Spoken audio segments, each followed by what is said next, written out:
Imagine waking up to a world where the great words you trusted, God, goodness, truth, are still spoken, but sound strangely hollow. Life goes on, routines remain, but the foundations have quietly given way. This is the spiritual landscape Nietzsche invites us to enter. He calls it, with deliberate shock, the time of the death of God. By this he does not mean a simple loss of belief, but the slow collapse of an entire horizon of meaning.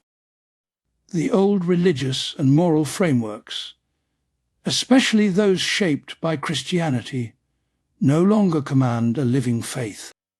Science, historical criticism, and a new self-awareness have eaten away at them from within. For Nietzsche, this is not just a change in ideas. It is an existential wound.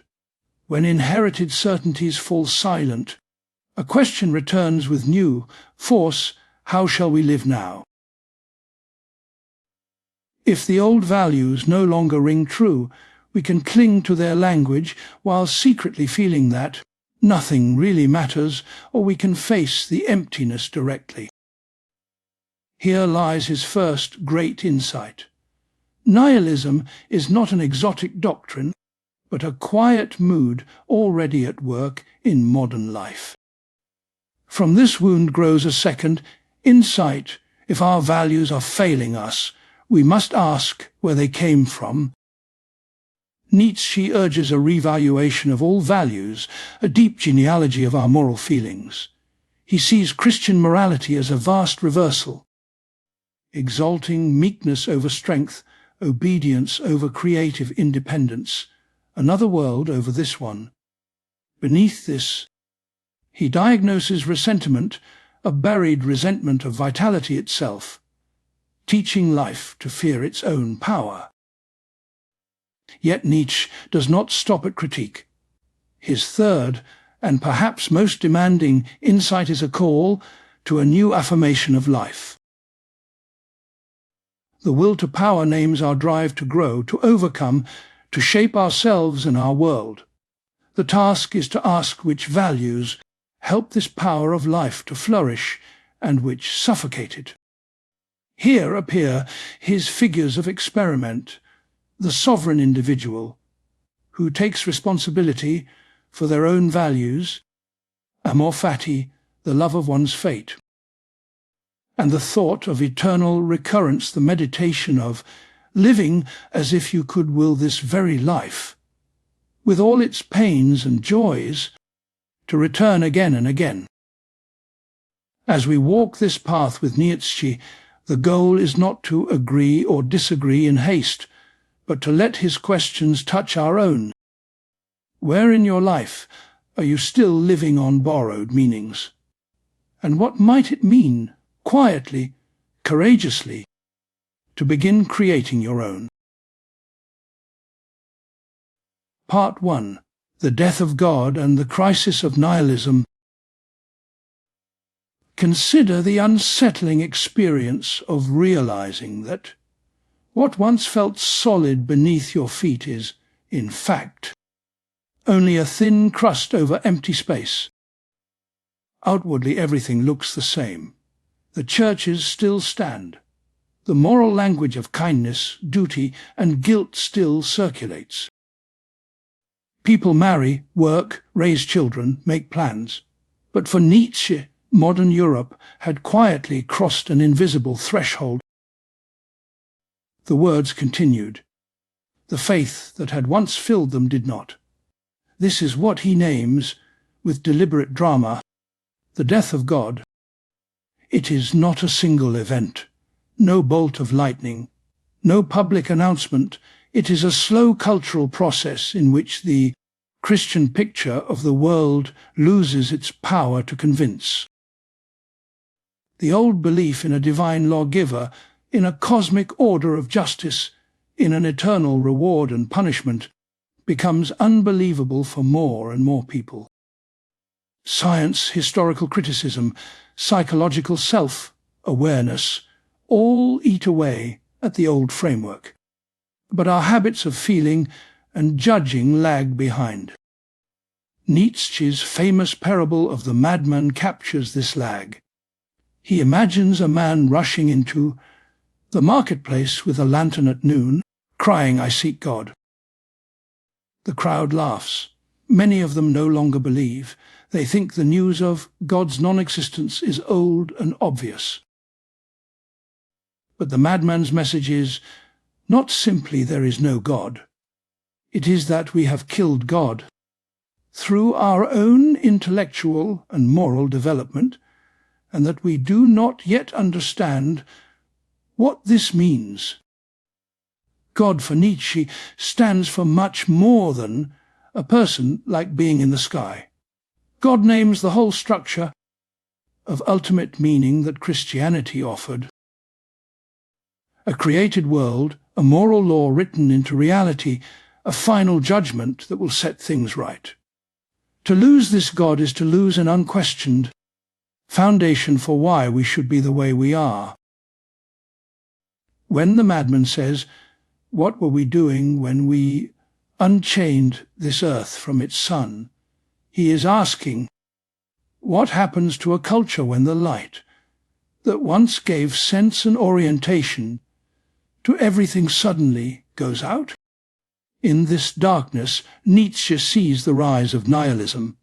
Nihilism is not just the thesis that nothing has value in a dry, academic sense. It is a mood, a spiritual condition. It appears when the highest values of a culture lose their binding force, when people still repeat the words, but they no longer feel the gravity behind them. It is the sense that, at bottom, nothing really matters, that life has no deep justification, no ultimate point. There are quiet, everyday forms of this. Someone goes through the motions of a moral life, yet with an inner shrug. A student studies hard, but secretly believes that grades, careers, and achievements are just games played over an indifferent void. A believer continues to attend services, but their prayers feel empty, more like echoes of a childhood they can no longer inhabit. Life becomes a performance without a stage crew, a script with no author. Nietzsche distinguishes between two main responses to this collapse. The first is what we might call passive nihilism. Here the loss of old certainties leads above all to exhaustion. If there is no divine order, no final redemption, then why struggle? Why strive? The world begins to look like a long, dull waiting room. Nietzsche's figure of the last man in Thus Spoke Zarathustra captures this, a human being who wants only comfort, security, and mild pleasures. No great risks, no great suffering, no great meaning either, but nihilism can also take a more violent form.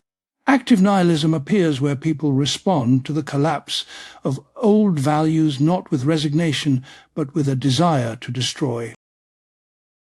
If the inherited order is hollow, then one may feel licensed to tear down, to debunk, to mock. Revolt becomes an end in itself.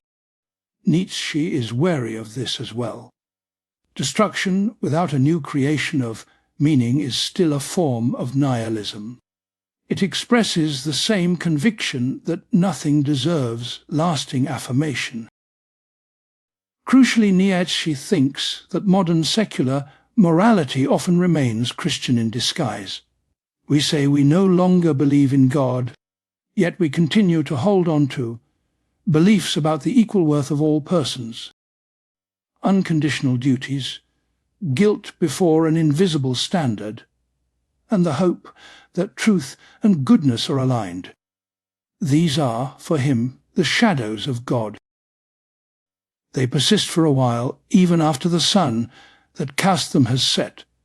We go on speaking a moral language that was built for a world we no longer truly inhabit.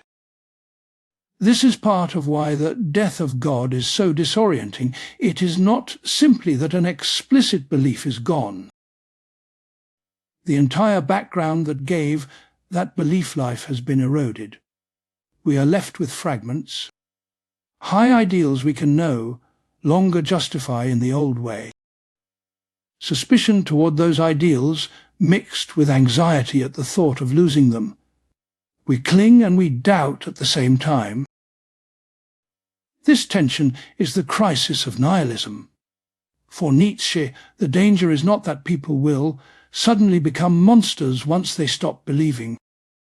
Human beings are far too habitual for that. The danger is subtler. It is that we sink into a quiet, half-conscious hypocrisy.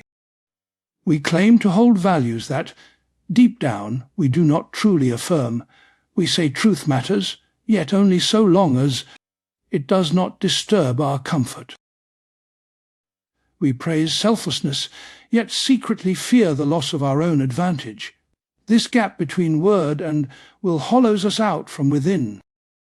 At the same time, Nietzsche insists that the death of God is not only a catastrophe, it is also an opening. Old certainties have died. This is tragic, but it also means they were mortal. They were human creations, not timeless necessities. Once we see this, a new task appears: the creation and testing of values that no longer pretend to fall from heaven, but are consciously shaped by human beings in response to human needs, human strengths, human possibilities. Yet this task cannot even begin unless we face nihilism honestly. Nietzsche criticizes those who try to patch up the old building with thin layers of secular paint.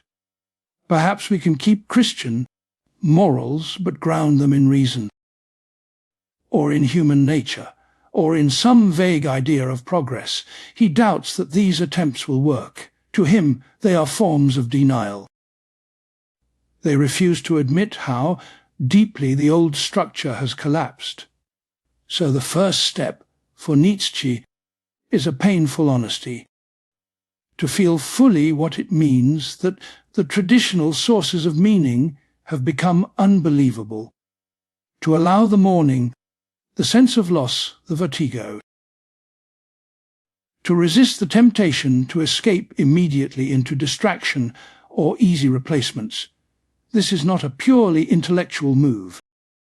It is an existential willingness to stand in the space opened up by the death of God and not rush to fill it. What follows from this is a question that each person must answer for themselves. If the ultimate justification is gone, do I still want this life? This character, this work, these loves, these struggles, and if so, on what basis? Nietzsche does not hand us a ready-made answer. Instead, he turns to genealogy, to tracing the origins of our moral values, to uncovering how they arose from particular ways of feeling, from particular forms of life. The crisis of nihilism is thus the doorway to the next part of his project, to ask where our ideas of good and evil came from, to examine how they have changed and what kinds of life they support or suppress. Only by walking back through that history, he thinks, can we discover whether our inherited morality truly serves life, or whether it masks a deeper hostility to our own power and creativity. It is in this spirit that we now turn to the genealogy of good and evil, and to Nietzsche's startling claim that our most cherished moral ideals are the outcome of a slave revolt in values. Part 2. Master and Slave Morality, the Genealogy of Good and Evil. Beneath the familiar words good and evil lies a buried history of struggle. Nietzsche believes these terms, used so casually, once belonged to very different moral worlds. To understand our present crisis of meaning, he asks us to peel back the layers and listen for the older voices still echoing inside our judgments. He begins with a contrast between two patterns of evaluation. The first he calls master morality, or the morality of the noble. The second he calls slave morality. These are not simply labels for social classes, though they arise from social conditions. They are two different ways of valuing, two different emotional orientations toward life. In the earliest form of master morality, good simply meant noble, powerful, beautiful, successful. Good was what belonged to the higher class, warriors and aristocrats. Those who held political and cultural power saw this as almost a matter of social taste, a spontaneous affirmation of their own qualities. Courage, pride, generosity, the joy of victory, the pleasure of displaying strength, all of this felt obviously good from within that way of life. Bad in this scheme did not mean morally evil. It was closer to low, common, ugly, weak. The bad were those who lacked the noble way of being. This included the peasants, the slaves, the fearful, and the petty. The distance between noble and common created a pathos of distance. This was a felt and cherished gap in rank. The noble looked down on the ordinary not primarily with hatred, but with a kind of careless contempt. Their morality was fundamentally affirmative. It began from a yes to their own power and style of life, a self-celebration. Over time, this social distinction turned inward. Good ceased to be only a matter of birth and came to mean certain character traits, bravery, truthfulness, and readiness to take risks. Bad came to mean cowardly, dishonest, small-souled. But the structure was the same, the scale of value was set by the standards of the strong. The noble individual did not ask whether their flourishing served everyone. The idea that all should be equal in value would have seemed absurd. Excellence, by definition, set them apart. The noble individual did not seek external validation, but rather affirmed their own perceived worth. Slave morality emerges as a reaction to this world. It begins among the powerless, the oppressed, the injured, and those living under aristocratic rule. These people cannot openly express their hostility or take revenge. They are forced to swallow their hatred, to bide their time. For Nietzsche, this long, constrained emotion ferments into a new moral outlook, reshaping how they perceive good and evil. Here the key term is not bad but evil. In slave morality, the first focus is not on the self and its power. Instead, it's on the other, the oppressor, the strong, the carefree noble. These others are experienced as dangerous, threatening, unjust. Out of this experience grows a new use of evil to label traits once called noble pride, assertiveness, sensual enjoyment, and confidence. All of these are redescribed as morally suspect. They become signs of corruption before God or of selfishness before the moral law. Once evil is in place, good is redefined by negation. Good becomes whatever is opposed to the newly minted evil, the humble, the meek, and the patient, the obedient, the poor, the suffering. These are now proclaimed good in the highest sense. Weakness is revalued as a moral achievement. Blessed are the poor in spirit. The first shall be last, and the last first. Nietzsche reads this as a great spiritual revolution. He sees Jewish and Christian moral teaching as overturning the noble code, a profound shift in moral perception and power dynamics. Notice the structural shift. Master morality is affirmative, beginning from self, feeling, and setting, up its bad only in contrast. Slave morality is reactive. It begins from the experience of being hurt and powerless, defining itself against the enemy. Its feelings are coloured by suspicion, vigilance, and hidden hostility. It dreams of a future where the mighty are cast down. It dreams of a future where the victims are raised up, perhaps in another world where justice finally rules. Nietzsche is not simply romanticizing the masters and demonizing the slaves. He criticizes the cruelty, blindness, and arrogance of noble morality. The point is that each morality grows out of a specific form of life and serves certain psychological needs. Master morality celebrates strength. Master morality celebrates overflowing strength. Slave morality protects the vulnerable and offers meaning to those who suffer. But it also introduces a toxic undercurrent of revenge into the very heart of the moral ideal, a hidden bitterness. The victory of slave morality in Nietzsche's story gives us the modern notion of morality. When we speak of moral goodness today, we mean selflessness.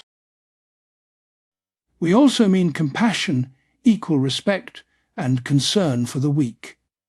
We assume every person has an equal claim to moral consideration. We feel that pride is at best suspicious. Striving for excellence must be justified before the court of the common good. This feels obvious, even timeless. Nietzsche's genealogical eye sees it instead as the outcome of a long slave revolt in values. This revolt is imaginative rather than military. The weak cannot overpower the strong in open conflict, so they wage a spiritual war. Through preaching, teaching, and shaping conscience, they spread a picture where strength is morally wrong and weakness is morally right. In the long run, this moral image proves more powerful than swords. It seeps into the souls of the strong themselves. They begin to feel guilty for their own vitality, to doubt the legitimacy of their desires, and to internalize the values of their former victims.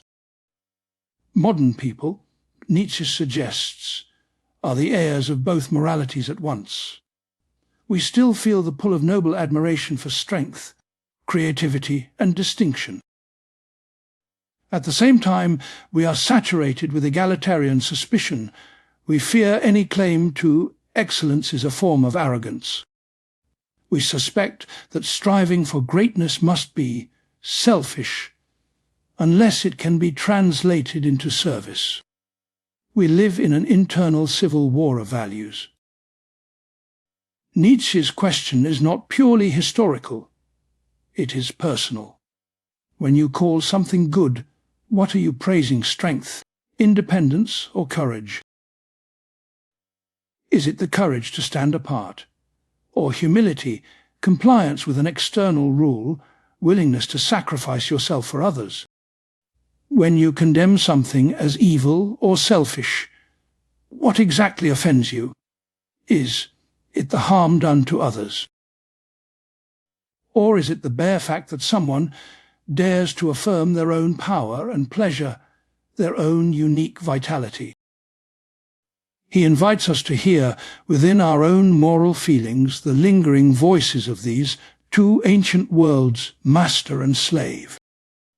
Do you ever resent someone simply for being more at ease in their own skin, more gifted, or more fortunate? Do you ever mask envy as moral outrage? Conversely, do you despise those who are weaker or less capable? Forgetting that you too are vulnerable and dependent, these tensions indicate that the struggle is not merely past, but alive in us. This analysis is not meant as a call to restore some brutal aristocracy. Nietzsche does not want to roll history backward. He is well aware that the gains of the slave revolt include real advances in human sensitivity and concern.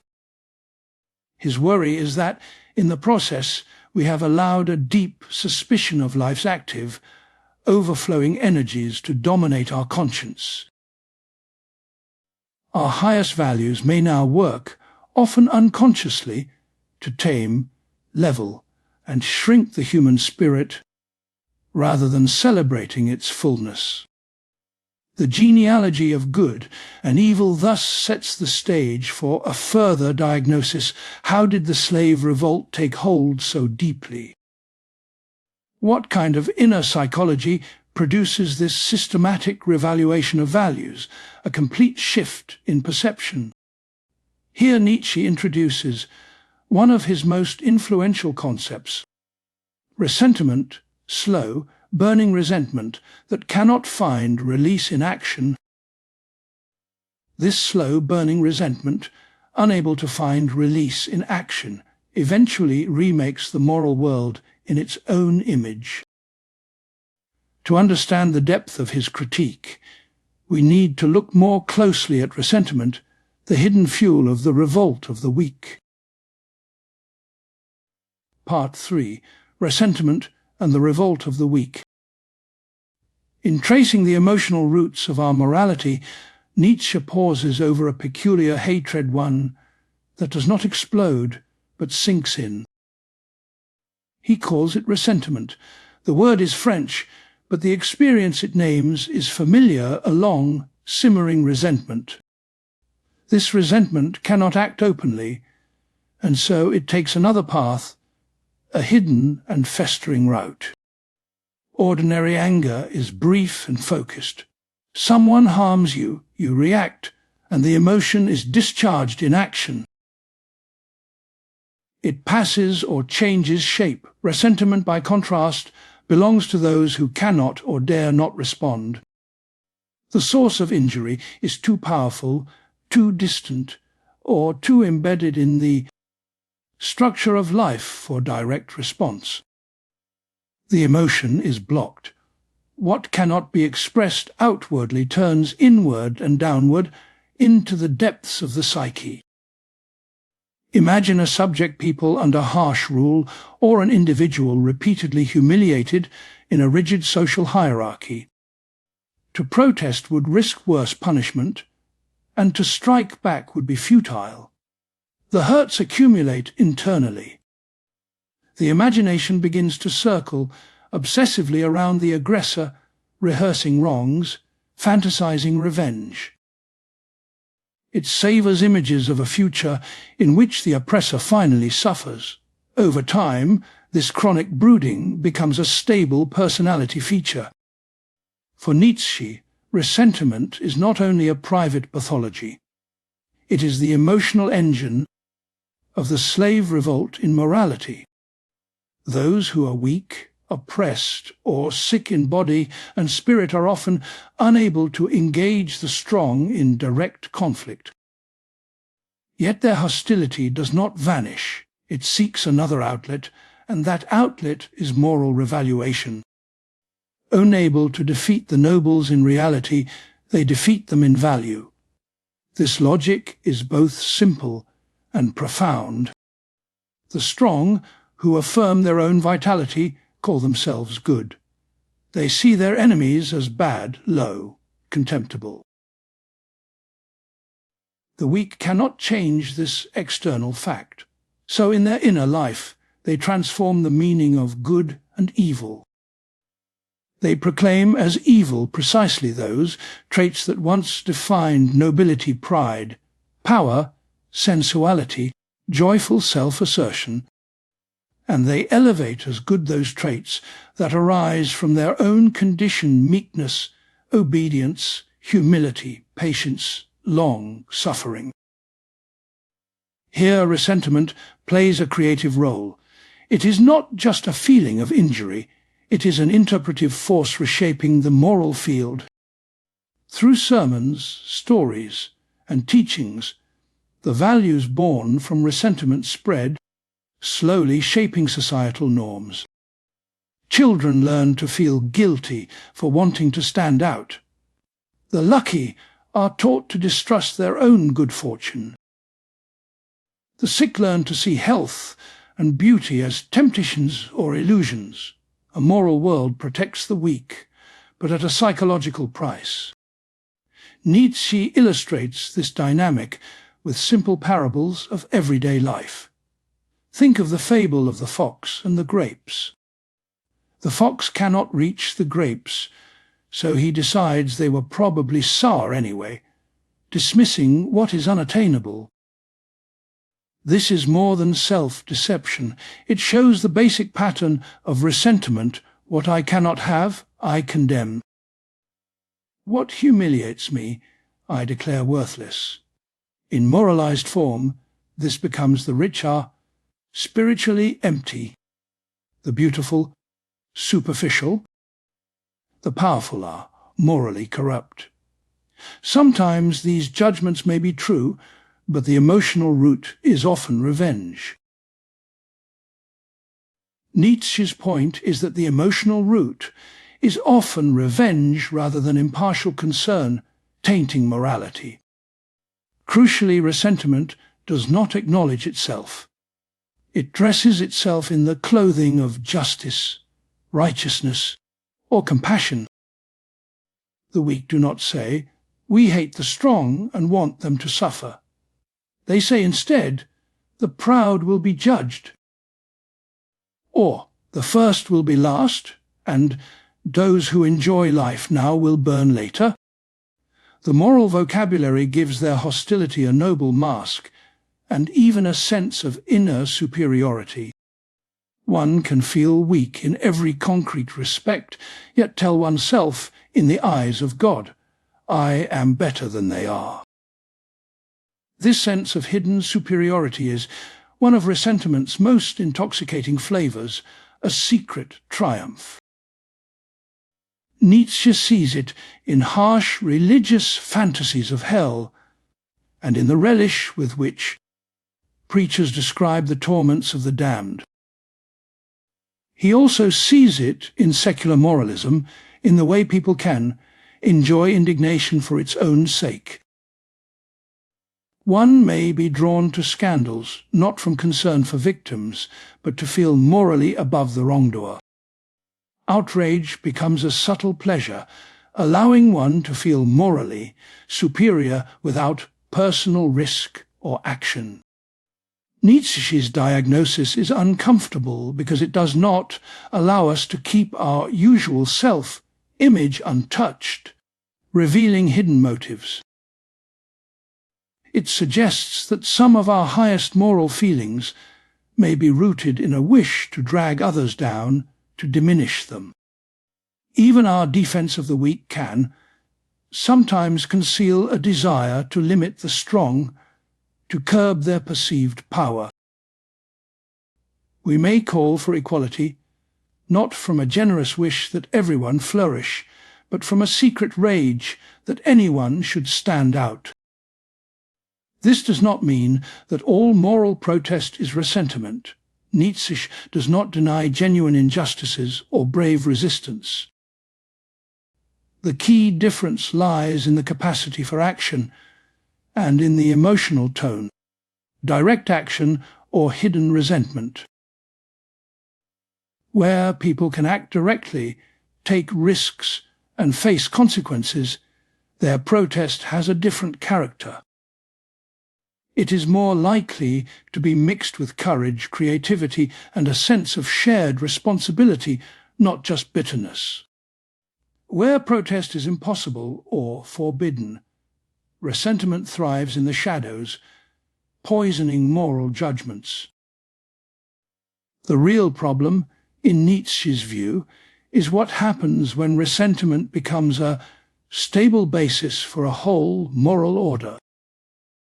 If the good person's virtue is to be safe, harmless, obedient, self-denying, then strong drives are suspect. Life's energies must constantly justify themselves before a tribunal of the wounded, always seeking permission to exist. The result is a culture that talks of love and compassion, but secretly polices and mistrusts any form of exceptional vitality.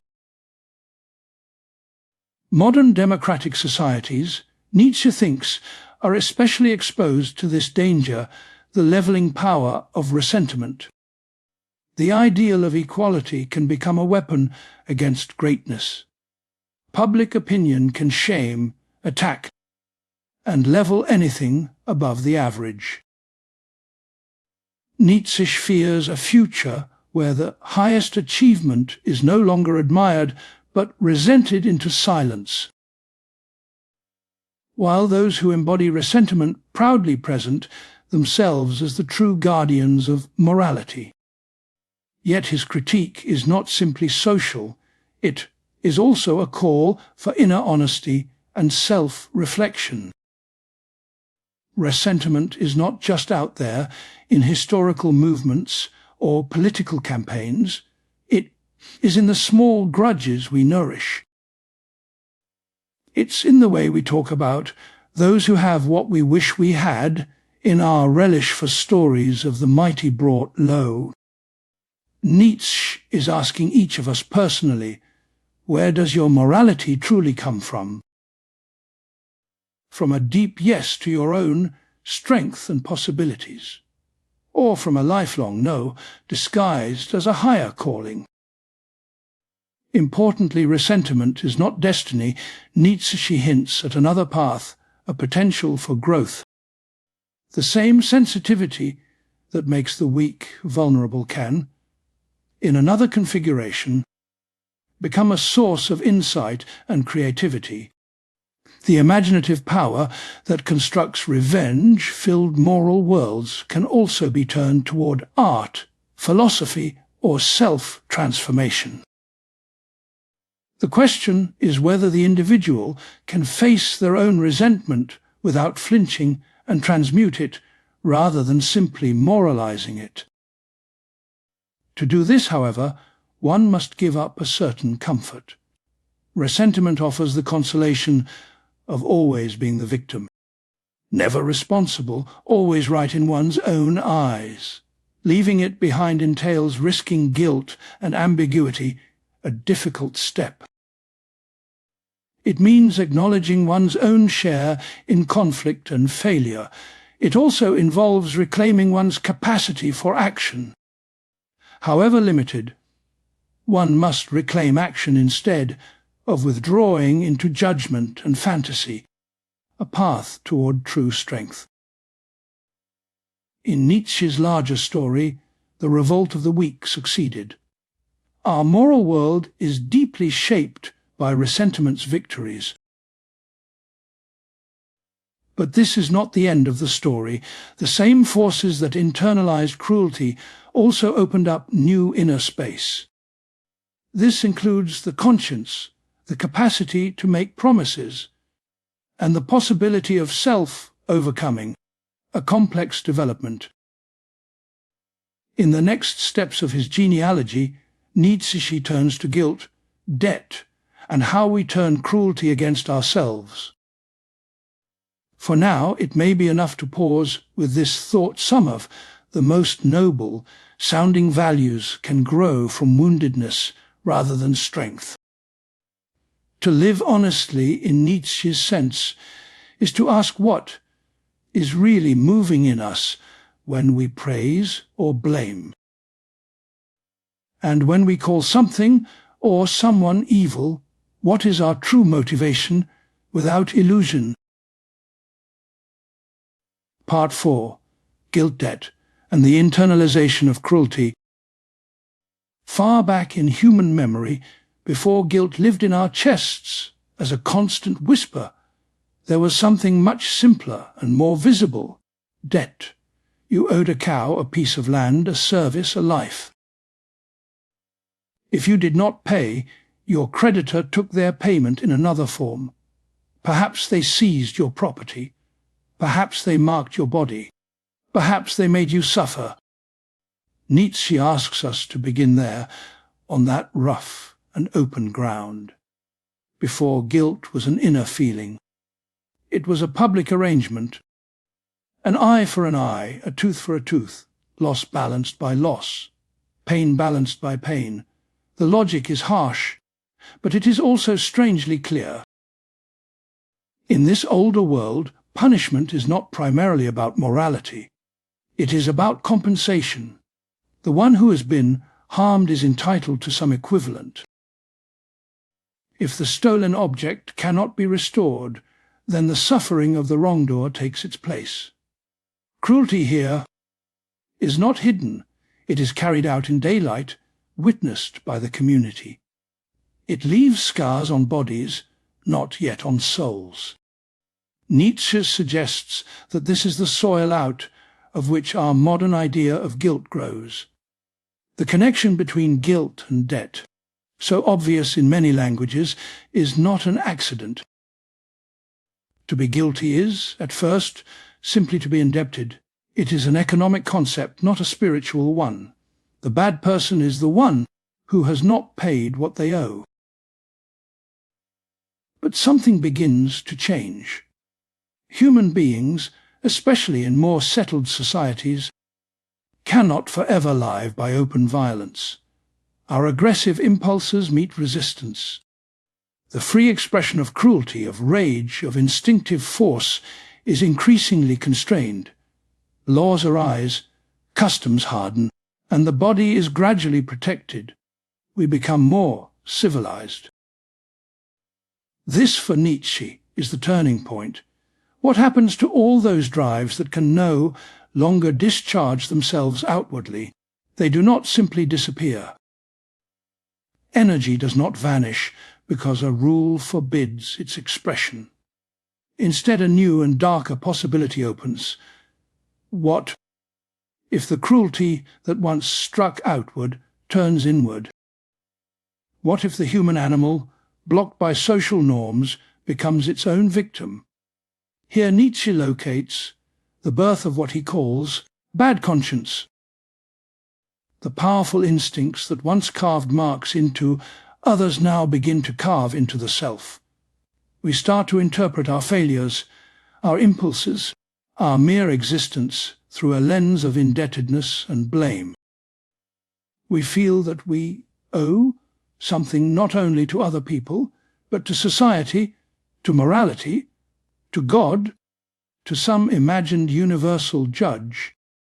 Punishment which once took place on the skin migrates into the psyche. The creditor is no longer just an external figure. It becomes an internal voice. The lash is now made of thoughts, of self-accusations, of fantasies of deserved suffering. And because the human imagination is so much richer than brute physical pain, this internal cruelty can become more refined, more persistent, more devastating than public torture ever was. Christianity, in Nietzsche's story, perfects this transformation. It takes the old idea of debt and stretches it to an infinite scale. Before God, we are told, we are endlessly indebted. No finite payment can settle the account. The smallest failing, the most fleeting impulse, can be cast as sin. Under this horizon, the whole of one's life can appear as a kind of unpaid bill, a moral bankruptcy that can never be cleared in this world. The cruelty that once broke bones is now directed at the very sense of self. To be a sinner is not merely to have done something wrong. It is to understand oneself as fundamentally stained, fundamentally unworthy, apart from some act of divine grace. The human being becomes both prosecutor and accused, judge and condemned within a single mind. Nietzsche thinks this is a cultural catastrophe, but also a strange achievement. Out of this turning inward comes depth, the ability to hold promises, to plan, to take responsibility over time. The capacity for memory, for reflection, for self-discipline, all grow from this same root. The animal that can make promises is also the animal that can torture itself for breaking them. Yet the price, he believes, has been immense. Our inner life becomes a battlefield. Aggression, instead of being acknowledged and given form, is denied and then reappears as self-loathing. We begin to feel guilty, not only for what we do, but for what we desire, for what we might do, even for what we are. Guilt expands beyond specific acts into a global judgment: I am bad, I deserve to suffer. When this structure fuses with the moral revolution Nietzsche describes earlier, where the weak, driven by ressentiment, design values that condemn the strong, the internalization of cruelty becomes a powerful tool. It is no longer necessary to chain people physically. One can bind them through their conscience. An accusation need not be proved. It need only awaken that ever-ready sense of indebtedness that so many carry. We can see quieter versions of this today. Many people move through life with a vague, free, floating guilt. They have not committed any great crime, and yet they feel that they are somehow always failing, not productive enough, not kind enough, not pure enough, not on the right side enough. Voices from religion, from politics, from culture, from family, all compete to define what they owe and how deeply they have fallen short. In such a climate, guilt is no longer tied clearly to an actual harmed person who could be compensated. It becomes detached from concrete events and attaches instead to identities, to desires, to belonging to a certain group or benefiting from a certain system. The old economic clarity of debt is replaced by a moral fog, a sense that one is always in arrears without knowing exactly to whom or how much. Nietzsche's concern is not simply that this is unpleasant. He fears that this inward cruelty may gradually exhaust our capacity for affirmative life. Those who feel fundamentally guilty find it hard to create, to take risks, to affirm their own strength. They come to experience their most vivid impulses as suspect. Every surge of energy is met at once by a check eye. Are you allowed to want this? Who might you be harming? Are you already in the wrong just by desiring? But Nietzsche does not call us to become shameless or incapable of remorse. He is drawing a distinction between a reactive life, negating guilt, and a more lucid form of responsibility. The first is about being chained to an eternal debt, about a pleasure in self-punishment, about a moral system that needs you to feel small. The second is about owning one's actions, without collapsing one's entire being into them. His image of the sovereign individual points to this difference. This person does not lack memory or constancy. On the contrary, they have cultivated themselves to be able to promise, to say, I will, and hold to it. But when they fail, they can respond without turning their entire soul into a courtroom. They can make amends where possible, learn and continue, without bathing in a drama of spiritual bankruptcy. To loosen the grip of internalized cruelty is therefore not to escape all demands, but to ask, which demands are worthy of me? Which debts are real, and which have been projected onto me to keep me compliant, obedient, small? At what point does my sense of owing become a weapon aimed at my own vitality? Nietzsche's Genealogy invites a difficult honesty. When you feel guilty, what exactly have you harmed, and who is your creditor? Is there an actual person whose suffering might call for repair, or are you answering to an abstract, invisible account that can never be settled? Are you using guilt as a way to avoid the more challenging work of change, or is someone else using it, perhaps unconsciously, to keep your energies turned against yourself? If guilt, as we have inherited it, is largely the history of cruelty turned inward, then the question becomes how to reclaim that energy. How to transform the will to punish into a will to shape, to create, to become. Not by denying that we can wrong one another, but by refusing to live forever as debtors to a moral ledger that was never written for our flourishing in the first place. Part 5. The ascetic ideal and the will to nothingness. Turn now to a figure that moves through religious history like a pale flame, the ascetic, the monk who fasts, the hermit who retreats from the world, the devotee who embraces chastity, poverty, obedience, self-denial. At first glance, such a person seems admirable, in a simple way disciplined, pure, detached from the noisy scramble of everyday life. Nietzsche looks at this familiar figure and sees something far more unsettling. For him, asceticism is not just a lifestyle choice, but the most powerful and enduring answer humanity has given to a shared problem, the problem of suffering and meaning. When life hurts, when our drives clash, when we feel weak, disappointed, ill at ease with ourselves, the ascetic ideal offers a simple interpretation: the fault lies in life itself. The remedy is to turn away from it. The ascetic ideal says the body is suspect, desire is dangerous, pleasure is a trap, the world is vain.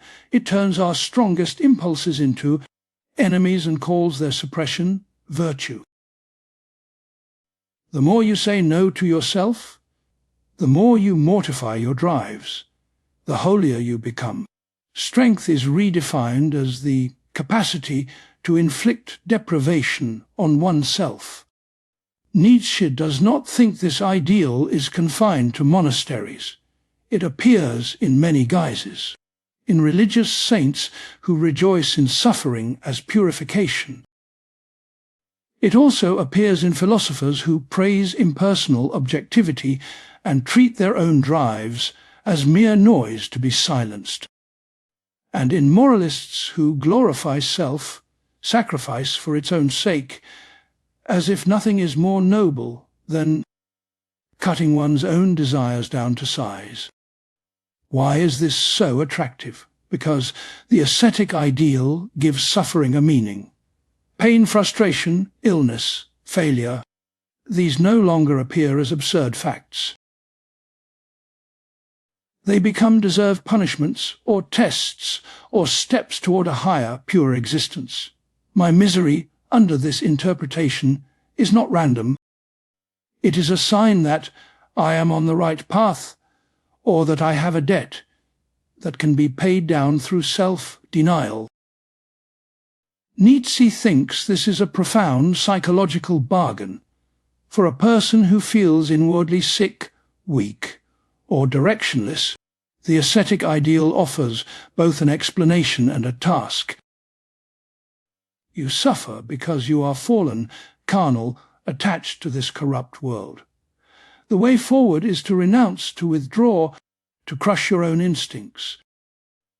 In doing so, you can even feel superior to the vigorous, worldly types who still chase pleasure and power. You are above them, not because you are stronger in life, but because you have turned against life. This is where Nietzsche introduces one of his darkest phrases, the will to nothingness. Human beings, he suggests, have a basic need to will something, to direct their energy somewhere. When that will cannot affirm life, cannot find a way to say yes to the world as it is. It may instead choose to will its opposite. Better to will nothingness than not to will at all. Better to say a grand no to life than to endure meaninglessness. The ascetic ideal embodies this will to nothingness. It does not merely restrain certain excesses in order to foster a richer, more integrated life. It gradually interprets life itself as a problem to be overcome. The highest good becomes detachment, self-narrowing, even annihilation. In Schopenhauerian pessimism, which Nietzsche often has in mind, the ultimate goal is the cessation of the will, a calm fading out of all desire. Nothingness is quietly preferred to existence.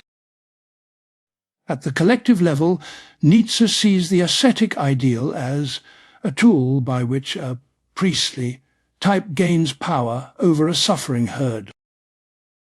The priest, whether religious or secular, offers meaning for their pains. Your suffering is your fault, but also your path. Follow my rules, obey my prohibitions, and your misery will be vindicated. The priest channels their ressentiment, anger at the strong, at the joyful, at their own frustrated drives, into a system where self-denial becomes the highest value. Yet Nietzsche is not blind to the strange grandeur of this development. The ascetic ideal has trained human beings to astonishing feats of endurance, concentration, and self-mastery. It has produced cathedrals and mystical literature, philosophical rigour, and scientific dedication. The very capacity to turn against oneself with such intensity is, in a way, a mark of our greatness as a species. But he insists on the cost. When life's energy is turned primarily toward self-negation, the conflict within the soul deepens. The instincts that are condemned do not vanish, they simmer, twist, and seek other outlets. Asceticism may quiet the surface while multiplying tensions below. One becomes proud of one's humility, secretly resentful while preaching forgiveness, fascinated by what one publicly condemns. From Nietzsche's perspective, the ascetic ideal is thus both medicine and poison. It soothes the tormented by giving their pain a story and a purpose. At the same time, it intensifies the illness by branding their basic life impulses as guilty. It keeps sick souls from collapsing entirely, but only by binding them ever more tightly to a self-image built on unworthiness. And this ideal has not vanished with the decline of traditional religion. Its forms have shifted. We see it in moralizing discourses that praise being on the right side mainly through self-denial, outrage, and renunciation. We see it in forms of activism that measure worth by exhaustion and self-sacrifice rather than by the actual enhancement of life. We see it in personal cultures of relentless productivity where rest is suspect and constant strain is equated with value. Nietzsche's critique is not an invitation to hedonism without discipline. He himself admired self-mastery, rigour, and restraint. His question is different. Is your discipline in the service of greater strength, richness, an affirmation, or is it driven by a secret wish to shrink, to disappear, to prove that you are worthy of not existing? To examine the ascetic ideal in ourselves is therefore to ask, when I say no to myself, what am I serving? Am I pruning in order to grow, or am I cutting at the roots?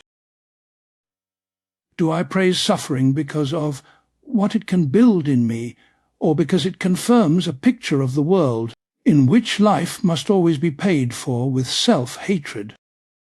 If Nietzsche is right, then the deepest challenge of a post-religious age is not simply the loss of belief in God, but the slow unravelling of this ascetic meaning, structure. Without it, suffering risks appearing again as senseless. The temptation will be strong to cling to old self, denials in new language, to keep saying no to life rather than face the harder task of learning to say a thoughtful, discriminating yes. The question that waits at the end of his analysis is simple and unsettling. Can we imagine an ideal that does not draw its nobility from how much of ourselves we can destroy, but from how much of life we can bear to affirm? Part 6. The problem of pity and the critique of compassion.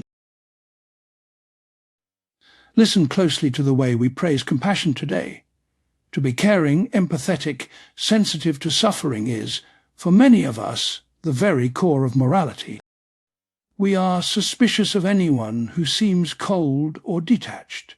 We take it for granted that a good person is, above all, a compassionate person.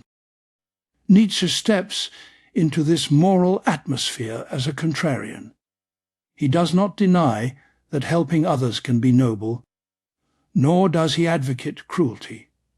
But he asks whether our near automatic reverence for pity might hide complications. What if compassion, as we commonly understand it, sometimes harms the very people it aims to help? What if it can also weaken the one who feels it by pulling them away from their own power to live and grow? To begin, Nietzsche makes a simple but sharp observation. Pity often involves a subtle hierarchy. When I pity you, I do not simply recognize your suffering, I stand above it. I am the one who is well enough to feel sorry for you. There can be, in this position, a quiet satisfaction, a small superiority, as he puts it. The gesture looks selfless, yet a hidden pleasure in being the rescuer, the helper, the morally elevated one, may be at work.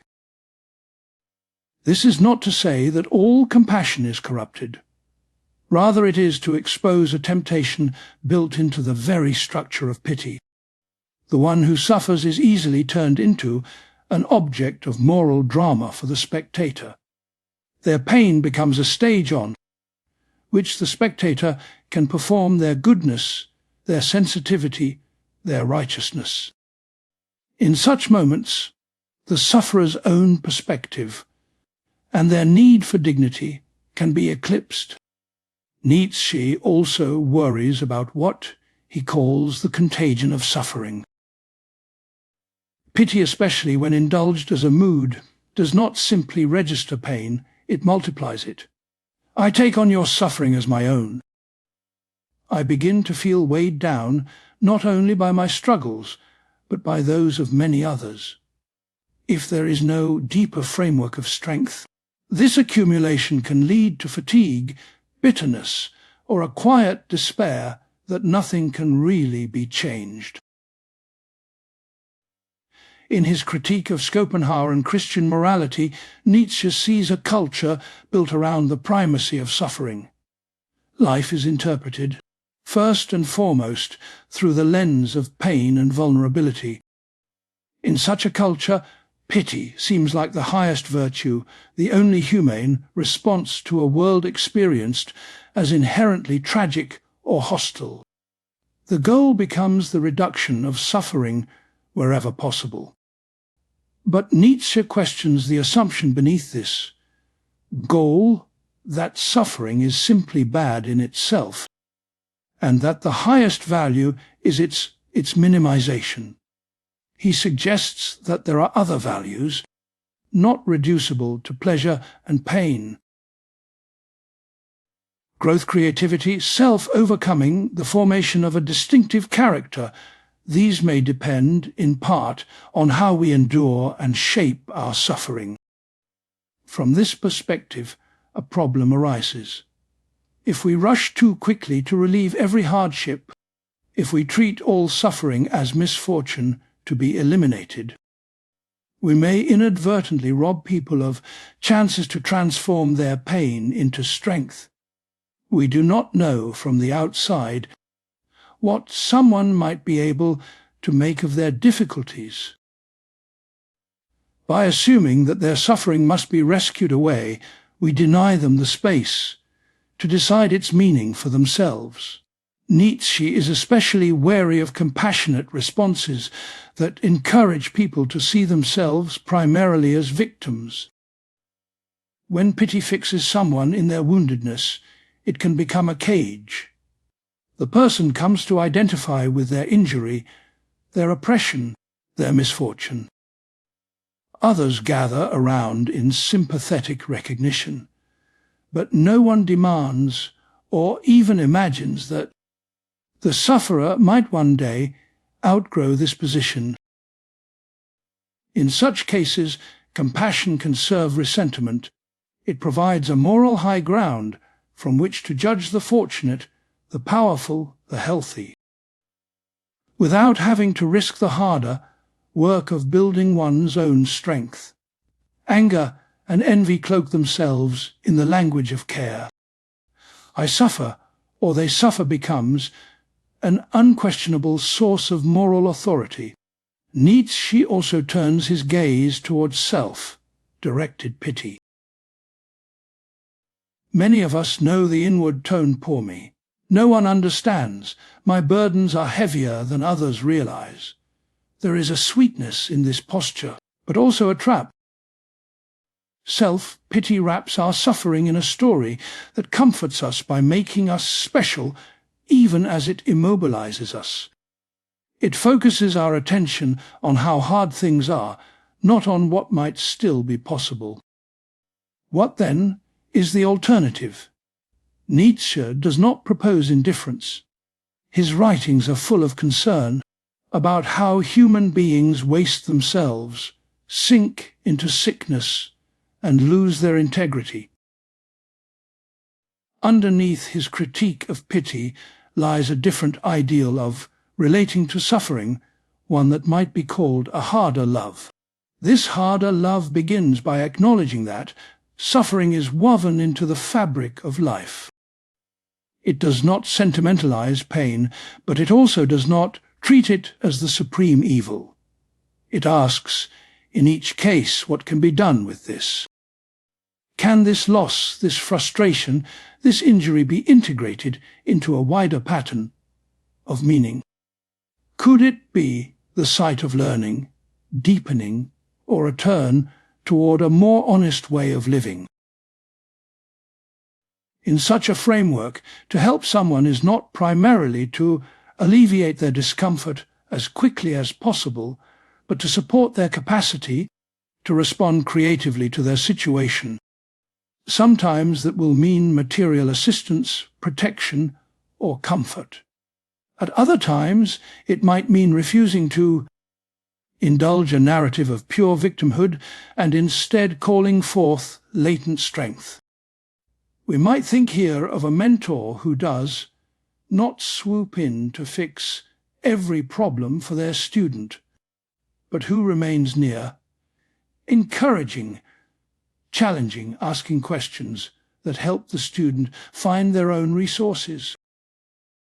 Or a friend who listens deeply to our pain, yet does not confirm our worst story about ourselves, but instead quietly reminds us of our forgotten possibilities.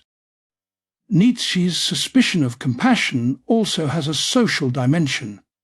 In an age of instant communication, we can be constantly exposed to images and stories of suffering across the globe. This can awaken genuine concern, but it can also generate a continuous, unfocused pity that leaves us feeling both virtuous and powerless. We feel for everyone, but commit to almost nothing. Our emotional life often becomes a theatre of sympathetic reactions. For Nietzsche, a more honest approach would involve narrowing our circle. of real responsibility while deepening our engagement within it. Rather than dispersing our compassion across countless causes we barely understand, we might ask where our concrete actions can genuinely contribute to the growth and empowerment of others. The question is not how can I feel more for more people, but where can my strength actually help build more strength?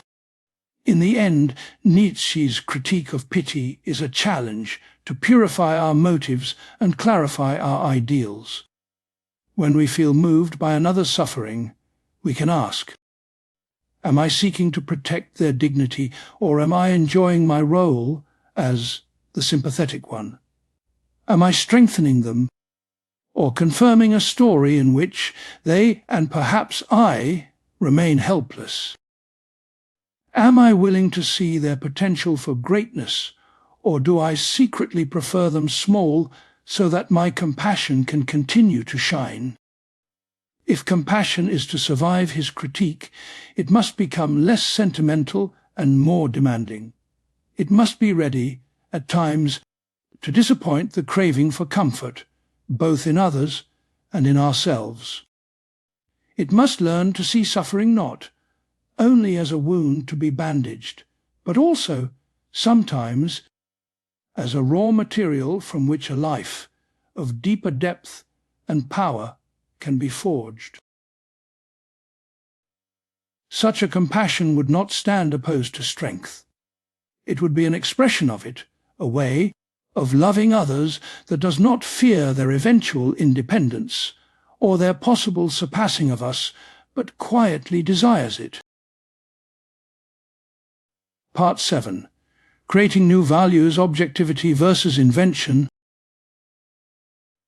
Step quietly into a simple but unsettling question. When you say that something is good, what are you really claiming? Not just that you happen to like it. Not just that it gives you pleasure. We often want to say more than that. We speak as if goodness belongs to the thing itself, as if courage, honesty, or kindness are not just our preferences, but qualities that deserve recognition even from those who do not yet value them. Most traditional moral thought leans on this sense of discovery. Values are treated as if they are already there in the fabric of the world, waiting to be noticed and obeyed. We find justice or duty or divine law. We do not create them, we submit to them. Nietzsche takes a knife to this picture. In the wake of the death of God, he asks, what if these values were never out, there in the first place? What if they were made? What if morality is not a system of eternal truths, but a long, conflict-ridden history of human inventiveness? Yet here a tension arises. Nietzsche often speaks of values as created, but he just as often speaks as if some values are simply better than others. He mocks, condemns, praises, ranks. He calls Christian morality decadent. He calls certain ways of living noble, life-affirming, honest. If all values are inventions, on what basis can he say that some are higher or truer than others? If there is no moral reality to discover, how can he accuse anyone of error? To feel the difficulty, imagine a person who has always believed that honesty is simply and objectively good. One day, they come to suspect that their moral code is not written into the universe at all. Their moral code is a product of history, culture, psychology. At first, this can feel like liberation. Then a hollow space opens. If honesty is not commanded by God or anchored in rational law, why hold to it when it hurts? Why not bend it when it suits us? Nietzsche steps into this hollow space and does something strange. He does not rush to rebuild a new, secure foundation. Instead, he invites us to linger in the fragility, to recognize that yes, our values are human creations. They arise from needs, drives, perspectives, and struggles. There is no view from nowhere that guarantees them. But he refuses the conclusion that they are therefore arbitrary. He suggests that values can be created in a way that is more like art than whim. A great artist does not discover their work hanging in some heavenly gallery, but neither do they simply choose it at random. Their creation grows out of everything they are, their training, temperament, limitations, and the demands of the material they work with. Stone color, rhythm, and language all push back. The world resists them. In the same way, Nietzsche thinks that value creation is never a pure act of legislative fiat, a mere decision to call something good and make it so. To create a value is to reshape a whole way of living. It is to risk one's own life on a certain picture of what is worth pursuing, preserving, sacrificing for, and reality, with its suffering, its constraints, its unexpected consequences, tests that creation. Some invented values simply cannot be lived without self-contradiction, self-poisoning, or collapse. Others can. In this sense, the world provides a kind of feedback. Not a ready-made moral law, but a rough, often brutal measure of whether a value supports or undermines a flourishing life. Here we can draw a distinction Nietzsche inherits but twists.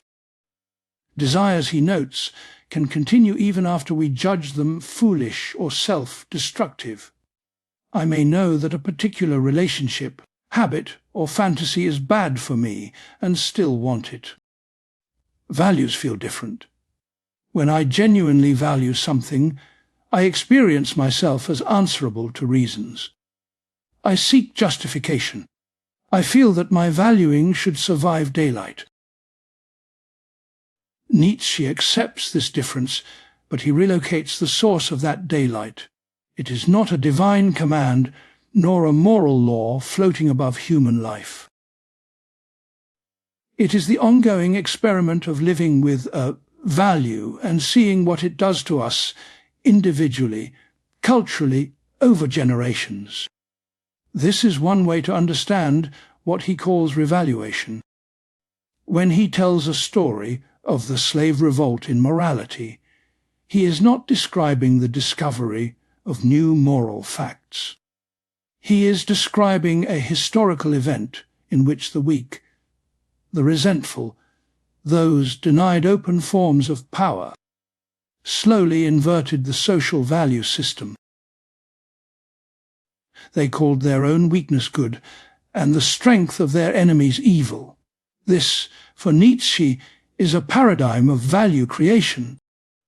A group under pressure, driven by ressentiment, invents new meanings for old words.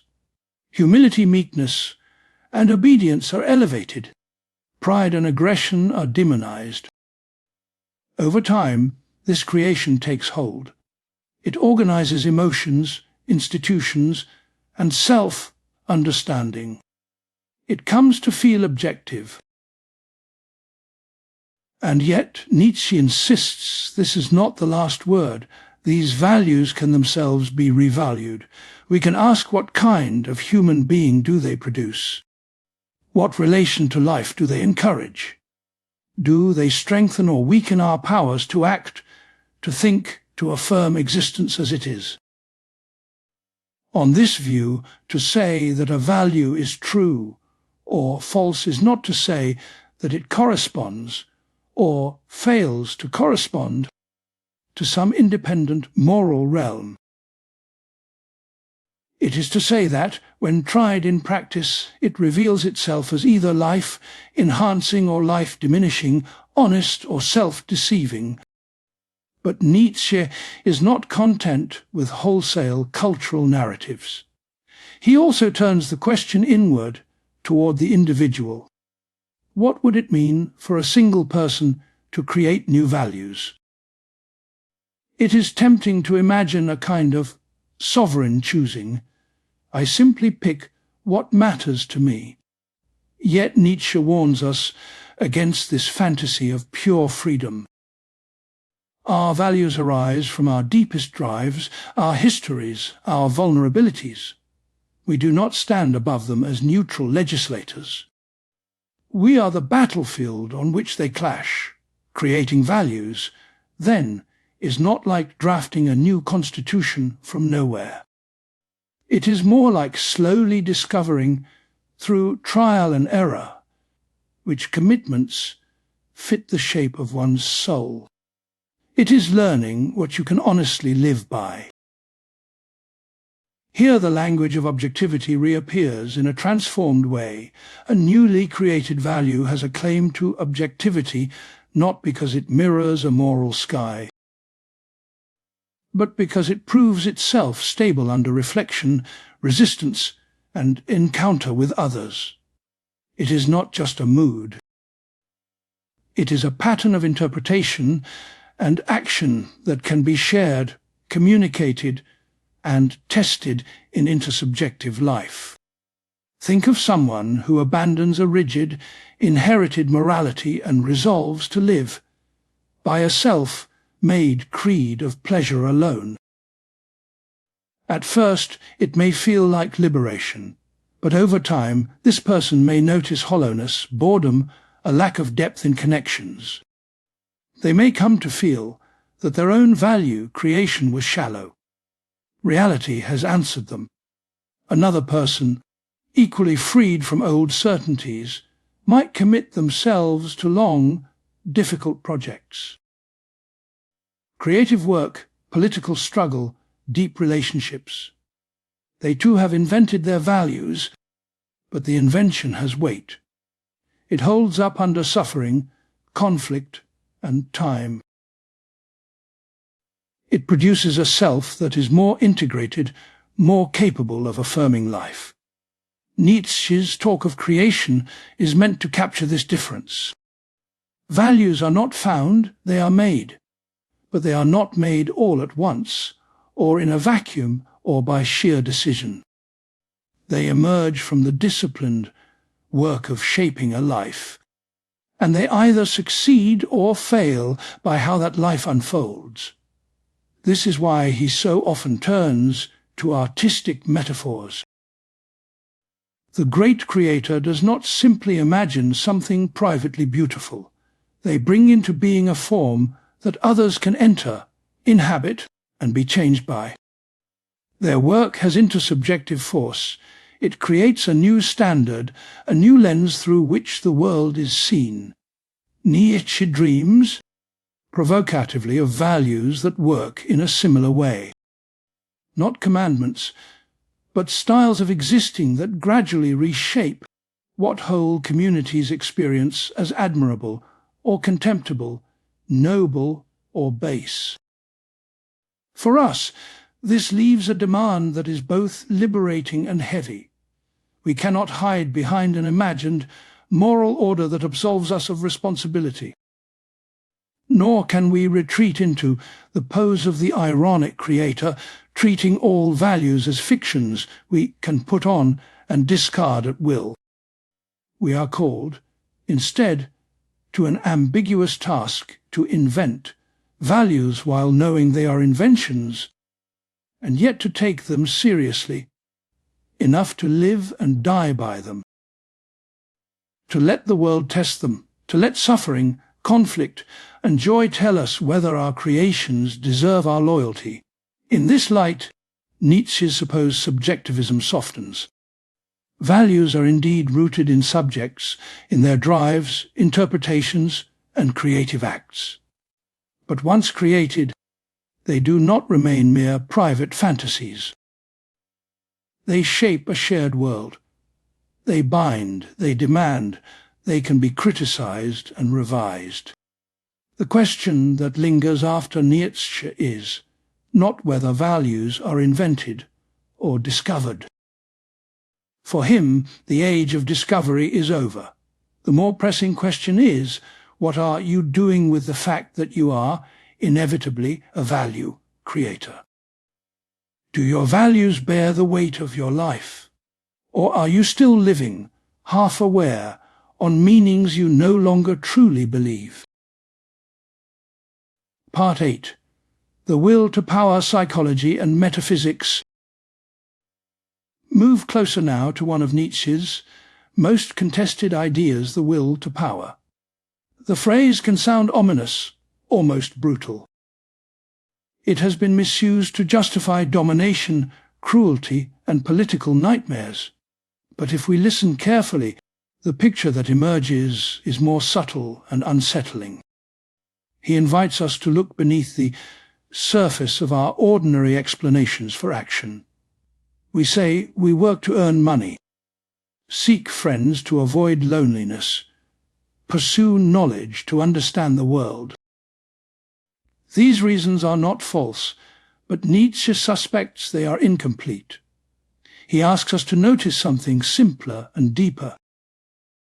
There is in living beings a constant push to expand, to intensify, to overcome obstacles. A child learning to walk stumbles, falls, cries, but tries again and again. An artist struggles with stubborn material, revising, discarding, starting over.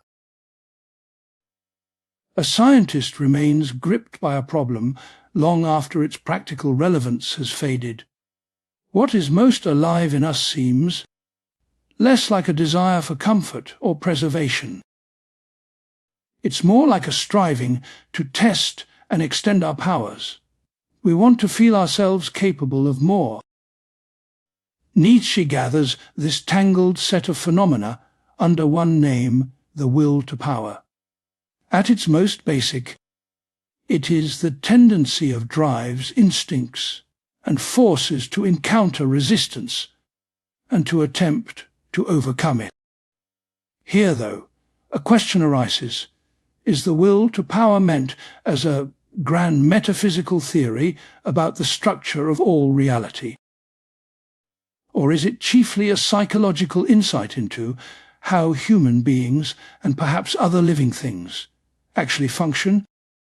On one reading, Nietzsche is offering a picture of the cosmos itself. The world, he suggests, is not made up of solid substances with fixed essences. It is more like a storm of interacting forces. What we call bodies, objects, even atoms, are temporary organizations of these forces, each striving to enhance its power relative to others. He writes of centers of power exerting force upon one another. There is no final, resting state, no timeless, inert matter, only shifting patterns of domination, resistance, and reconfiguration. Being is replaced by becoming. This metaphysical vision is bold, perhaps deliberately so. Nietzsche bases it loosely on contemporary physics and biology, not strict science. He is offering a way of seeing a world without fixed substances or God, viewed instead as an endless play of force. On another reading, the will to power is not primarily a cosmic doctrine, but a psychological one. Human beings are composed of many drives. Hungers, ambitions, fears, curiosities that tug us in different directions. The conscious self is not a sovereign ruler, but more like a fragile compromise among these forces. From this standpoint, the will to power is a structural feature of drives themselves. Each drive seeks not just its object, but intensification. It wants to organize more of the person around itself. It wants influence. Your craving for recognition, for example, does not rest content with a single compliment. It tends to spread, to seek larger audiences, deeper applause. Your love of understanding may begin as curiosity, then metastasize into a life's work of study, teaching, debate. A drive does not merely want satisfaction once. It wants to shape who you are, how you perceive, what you care about. This is why Nietzsche often describes internal life in political metaphors. One drive seizes the throne, arranging others in its service, rewriting memories, bending interpretations. Another rises in contest, undermining, sabotaging, attempting its own coup. Harmony, when it occurs, is not peace but successful rule. Seen this way, the will to power is not an extra motive floating above our desires. It is the form our desiring takes dynamically over time. It is desire seen as a pattern of seeking more scope, more influence, more resistance to overcome. There is a crucial distinction here. To say that drives exhibit will to power is not to say they all consciously pursue power, as a political tyrant might. A musician does not pick up their instrument thinking, "I want power." They want to play, to master a phrase, to explore a sound. But in the course of doing so, their capacities expand, their sense of possibility widens. Their life becomes organized around this activity. This, Nietzsche would say, is will to power in action. So which is it, a theory of the entire cosmos or a deep description of our inner life? Nietzsche's own writings do not draw a neat line. Sometimes he speculates about the world as a whole in terms that sound fully metaphysical. At other times, he emphasizes psychology as the queen of the sciences, suggesting that his most important work is to understand the structure of drives. Rather than force a strict choice, we can see these two levels as related. Nietzsche's metaphysical talk often carries an evaluative charge. His way of describing the world is entwined with his sense of what is admirable or contemptible. To picture reality as will to power is to refuse images of rest, completion or final harmony. It is to see struggle, tension, and overcoming as fundamental, and any dream of a frictionless beyond as a falsification. This stance comes into sharp relief when we place Nietzsche beside Schopenhauer, whose philosophy deeply marked him. Schopenhauer also sees a kind of universal will at work in all things, a blind, insatiable striving. But for him, this is precisely what makes life tragic. Our endless desires doom us to suffering. Salvation, if any, lies in negating the will, quieting desire through asceticism and contemplation. Nietzsche takes this diagnosis seriously, but rejects its conclusion. He does not contest that striving brings suffering. He denies that this fact condemns existence. If we understand our basic drive, not as a will to bear life, or to pleasure alone, but as will to power, then suffering takes on a new aspect. Pain, frustration, and resistance are not merely evils to be minimized. They are also the conditions under which power is felt and increased. Consider again the child learning to walk. The repeated falls are not accidents to be removed from the story. They are the very terrain on which the child's sense of capacity grows. Or think of someone recovering from a loss. The work of grief, slow, often wordless, is not a detour around life. It is a path through which their powers of endurance, understanding, and feeling are deepened. From this perspective, a life entirely without resistance, challenge, or danger would not be ideal. It would be thin, untested, even boring. The will to power does not seek the elimination of difficulty. It seeks the right kinds of difficulty those that allow for growth, integration, and a richer intensity of experience. This does not mean that all suffering is good, or that Nietzsche celebrates cruelty. It means that the line between what strengthens and what destroys us cannot be drawn simply by counting pleasures and pains. We have to ask what a given pattern of suffering does to our powers. At this point, we can return to the earlier question of objectivity. If Nietzsche's will to power is both a way of describing the world and an expression of his values, then it blurs the line between theory and interpretation. He is not offering a neutral, scientific picture. He is offering a lens. The lens emphasizes certain features: struggle, overcoming, expansion, while downplaying others: stability, contentment, equality. Through it, some forms of life appear noble, others sick, some values seem lucid, others self-deceiving. This is where his psychology and his metaphysics meet.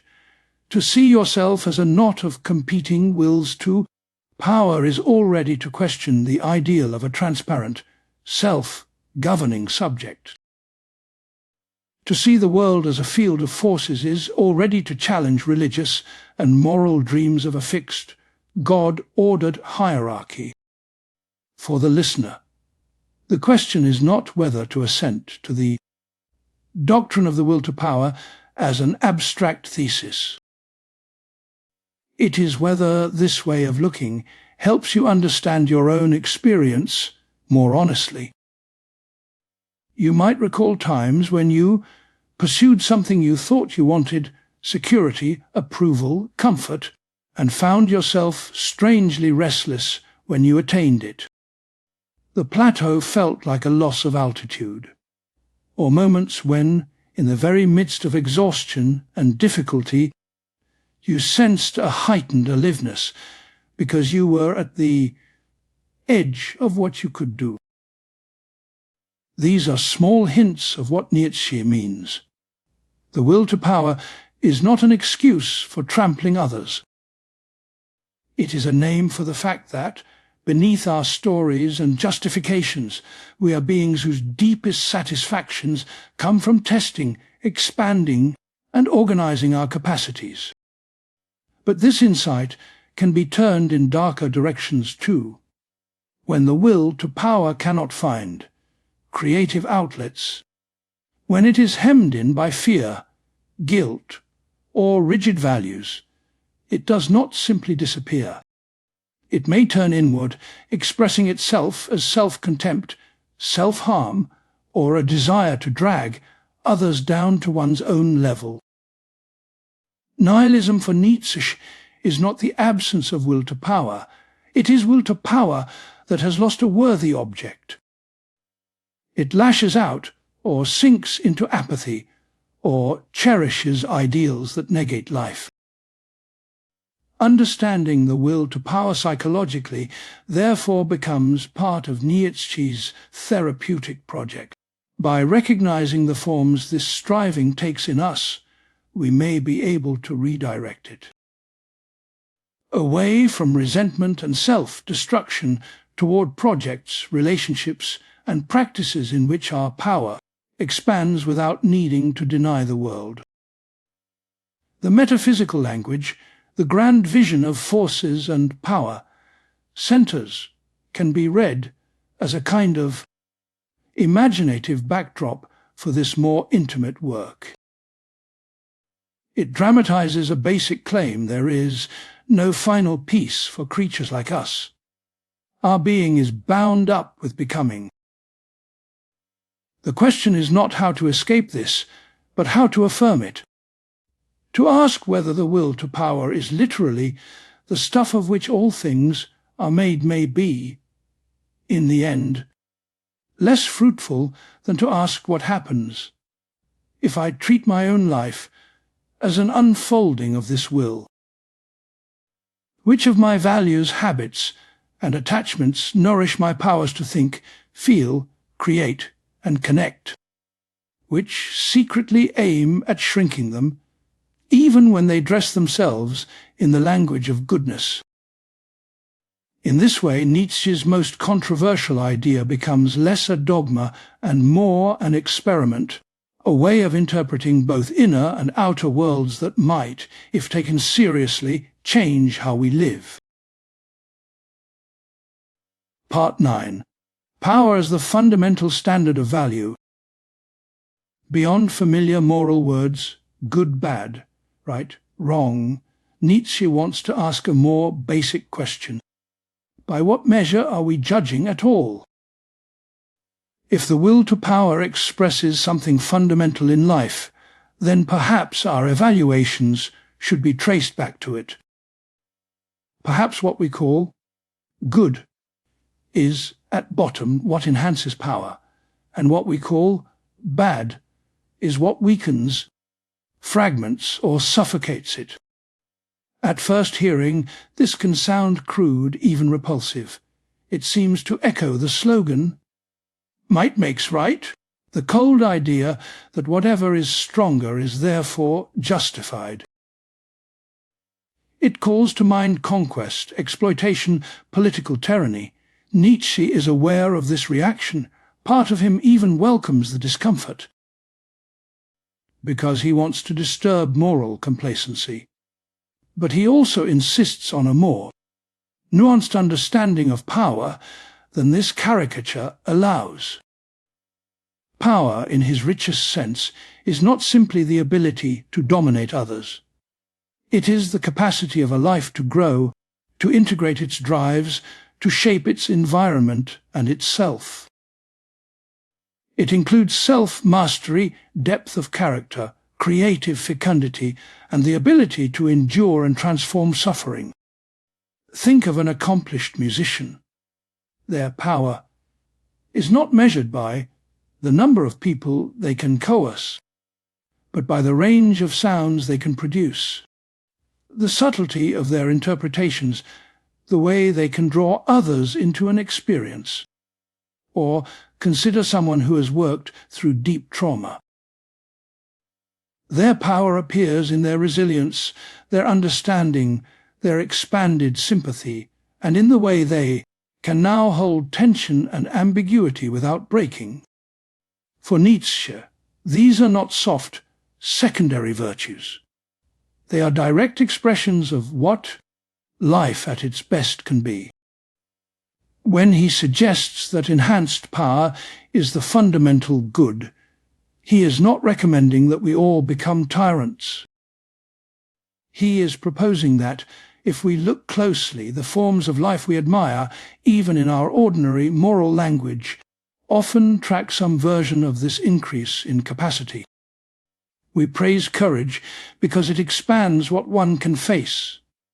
We praise honesty because it strengthens a person's grip on reality and on themselves. We admire generosity when it expresses abundance rather than self-annihilation. In each case, the value has something to do with a richer, more intense exercise of powers. The dark side of this picture appears when we realize that not all increases in power are benign. A criminal organization, a manipulative leader, or a destructive addiction can all represent forms of intensified capacity. If power alone is the standard, why should these not count as equally good? Nietzsche's answer is not tidy, but it turns on a distinction he often draws between different styles of power, tyranny and mastery. Tyranny for him is a form of power that erases what it dominates. The tyrannical drive, whether in an individual psyche or a political order, suppresses or destroys all that resists it. It simplifies the field, leaving only itself. Mastery, by contrast, is a form of power that can incorporate what it overcomes. It subdues, but also preserves and redirects. In the psyche, a master drive does not annihilate all others. It orders them, allowing some expression. Weaving them into a higher unity, imagine a person torn between conflicting impulses, ambition, compassion, curiosity, sensual pleasure. In tyranny, one impulse, say the hunger for recognition, crushes the rest. The person becomes narrow, obsessed, brittle. In mastery, some overarching project or style of life manages to give each drive a place, subjecting them to its own rhythm, but not simply extirpating them. The result is a self that is complex, layered, and yet coherent. Nietzsche clearly prefers mastery. It produces richer, more resilient forms of power. A tyrant can be toppled by a single blow. A master has roots in many places. This preference hints at a refinement of the standard of value. More power is not enough. The question becomes power of what kind, in what structure, with what relation to life as a whole. He often associates the highest forms of power with what he calls life in a thick sense: growth, creativity, the capacity to endure and transfigure suffering, the will to affirm existence without needing to falsify it. Here an ethical naturalism emerges. Nietzsche does not appeal to a transcendent moral law to justify valuing power. He looks to what we inescapably are. We are, he thinks, beings whose fundamental tendencies lie toward expansion, overcoming, and complexification. Whatever fosters these tendencies counts as good for us. Whatever systematically frustrates or poisons them counts as bad for us. This is a risky line of thought. It suggests that value flows from what is natural for us. But history has made us wary of such arguments. What if our nature includes cruelty, exclusion, or indifference to the weak? Does that automatically vindicate these things? Nietzsche's own writings contain harsh, troubling remarks about weakness and suffering. He is no egalitarian. He does not think all forms of life are of equal worth. Yet he is not simply a cheerleader for brutality either.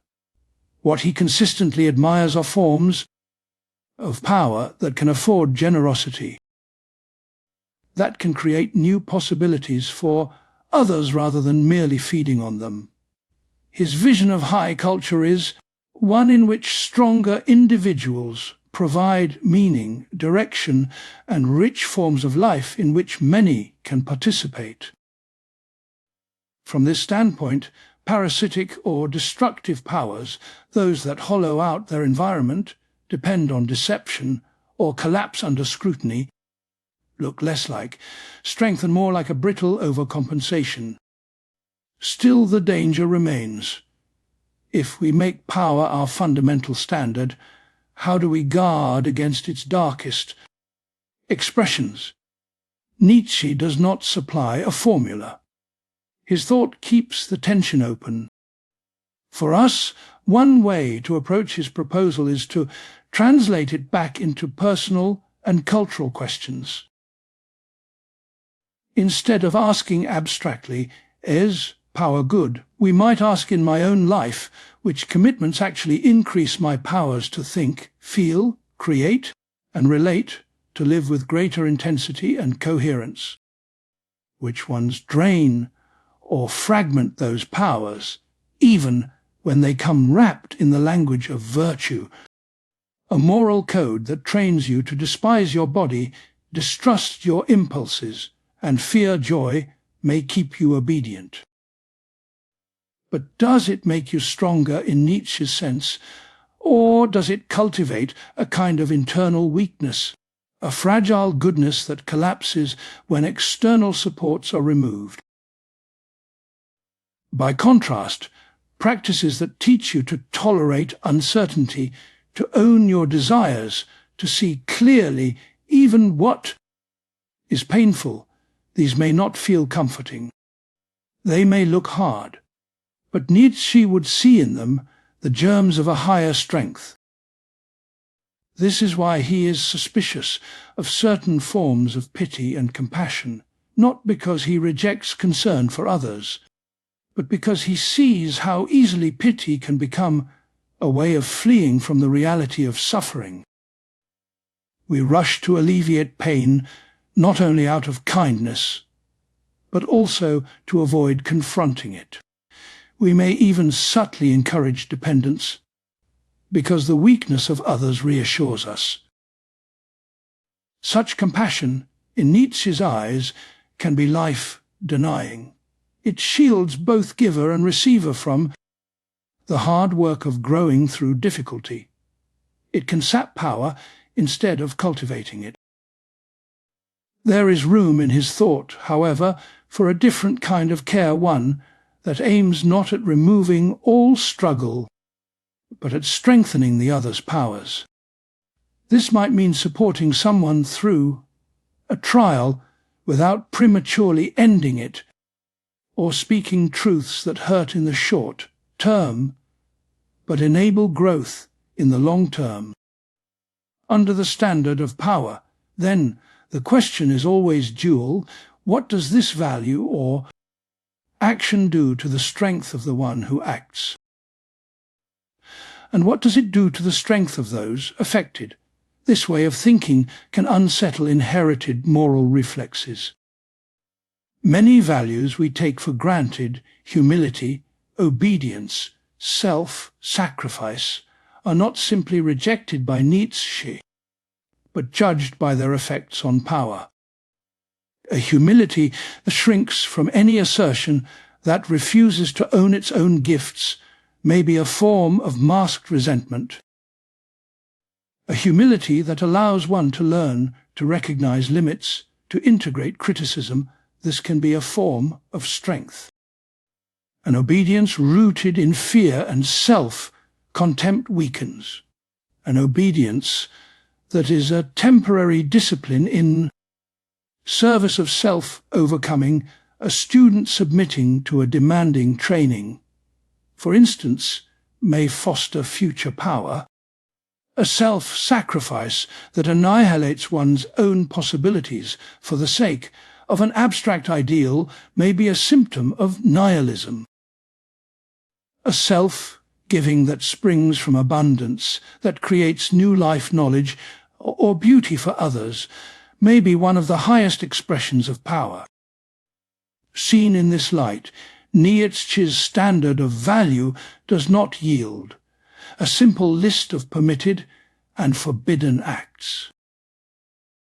It requires a more difficult kind of discernment, tracing, as far as one can, the long-term effects of values on the arc of a life. This also means that his standard is historical. The same practice may have different meanings in different contexts. An ascetic discipline in a culture of excess could strengthen the same practice in a culture already steeped in guilt, and self-denial could further weaken. Finally, Nietzsche's appeal to power as the ultimate measure connects back to his deeper hope that we might come to a new affirmation of life. If life, in its essence, is will to power, then to affirm life is not to say yes to a passive state of comfort, but to say yes to a world of struggle, risk, and transformation. Values that train us to see this world as a mere prelude to another, or that encourage us to wish away its hardness, fail that test. Values that equip us to face the world's resistance, and to find in it the possibility of growth, pass it. The question does not have to be answered once and for all at the level of grand theory. It can be asked quietly in the details of your day. This belief I cling to, this habit I repeat, this ideal I chase, do they over time, make me more capable of loving my fate, of bearing reality without denial, of creating something that could outlast me? Or do they thin me out, keep me small, and leave me secretly wishing the world were otherwise? To let power be your fundamental standard of value, in Nietzsche's sense, is not to worship domination. It is to take seriously the fact that you are a being whose life either grows or withers, with every choice, every discipline, every love. It is to begin judging values by the kind of life they make possible. Part 10. Perspectivism, knowledge without a view from nowhere. In Nietzsche's wake, the collapse of the old religious horizon leaves another question exposed: what becomes of knowledge when there is no longer a divine mind to guarantee it? For centuries, philosophers had dreamed of pure objectivity, as if the human thinker could step outside time, body, history, and look down on reality from nowhere at all. Nietzsche thinks this dream has quietly ruled our culture, even when we no longer believe in God. And he wants us to wake from it, to feel what is at stake. Imagine standing on a mountain range. From one ridge you see a valley opening toward the sea. From another you see only a narrow gorge, steep and dark. The land is the same, yet each position reveals and conceals different features. There is no view from everywhere. Nietzsche thinks knowledge is like this. To know is always to see from somewhere, with certain eyes, at a certain distance, under a certain light. There is no view from, nowhere waiting behind these finite standpoints. There are only perspectives.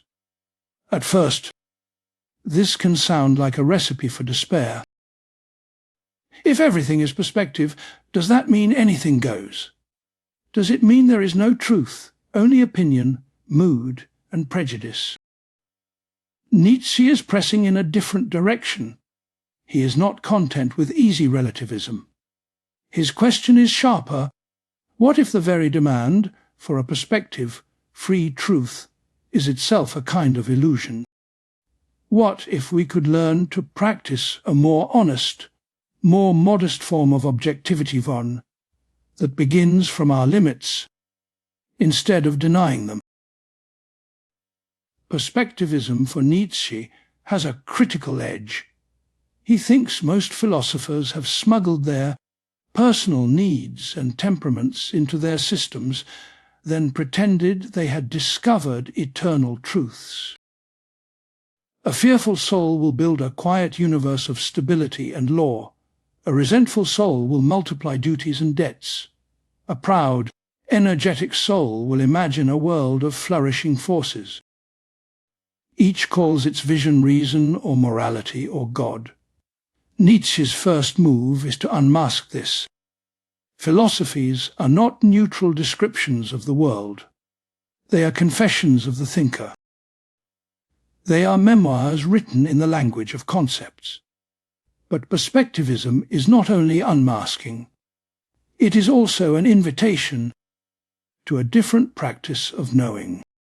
Instead of chasing a point of view that belongs to no one, we can cultivate the capacity to see from many points of view.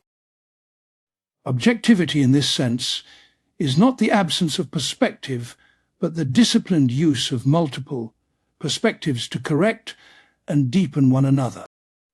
No single vantage shows the whole mountain, yet by moving, comparing, and combining, we can map the terrain with increasing richness and subtlety. Here Nietzsche is closer to a psychologist than to a traditional metaphysician. He thinks our ways of knowing are inseparable from our bodies, our affects, our needs. The nervous excitement of ambition, the heaviness of fatigue, The background hum of anxiety or security wall of these shape what we notice and how we interpret it. There is no pure intellect hovering above such forces. Thought is the surface play of deeper drives. To understand a theory, then, is also to ask, what kind of life expresses itself here? What does this vision of the world allow its author to affirm, to justify, to flee? Seen from this angle, Perspectivism becomes a method of genealogy. We do not just ask whether a claim is true. We ask what kind of stomach it presupposes. The strict moralist who preaches self-denial, the scientist who trusts only quantifiable facts. The artist who declares that form is everything which is, for Nietzsche, a particular configuration of drives seeking a language. Perspectivism trains us to read those languages as symptoms. It connects the history of ideas to the psychology of their creators. There is another, deeper step. Nietzsche occasionally suggests that perspectives are not only on the side of the knower, but also on the side of what is known. Reality itself, he hints, may be best described as a field of forces, each striving to interpret and dominate the others. In this picture, a living organism is already a bundle of competing perspectives. Each drive sees the world in terms of what would satisfy it. Hunger organizes the scene into edible and inedible. Fear arranges it into safe and dangerous. Curiosity divides it into known and unknown. The eye that thinks it simply observes the world is really the provisional outcome of this internal contest. When Nietzsche later speaks of will to power, part of what he has in mind is this.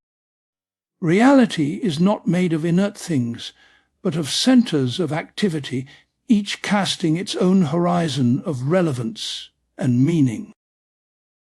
To be is to interpret, to take up a standpoint, to impose a pattern. If this is so, then perspectives are not a subjective distortion laid over a neutral world. They are woven into the fabric of becoming itself. Does this dissolve truth entirely? Nietzsche does not think so. It does, however, change what we can honestly mean by truth. Without a God's eye view, truth cannot be the perfect mirror of reality from nowhere. Instead, we might speak of truer and less true perspectives, those that are better tested, more coherent, more resilient when confronted with other standpoints.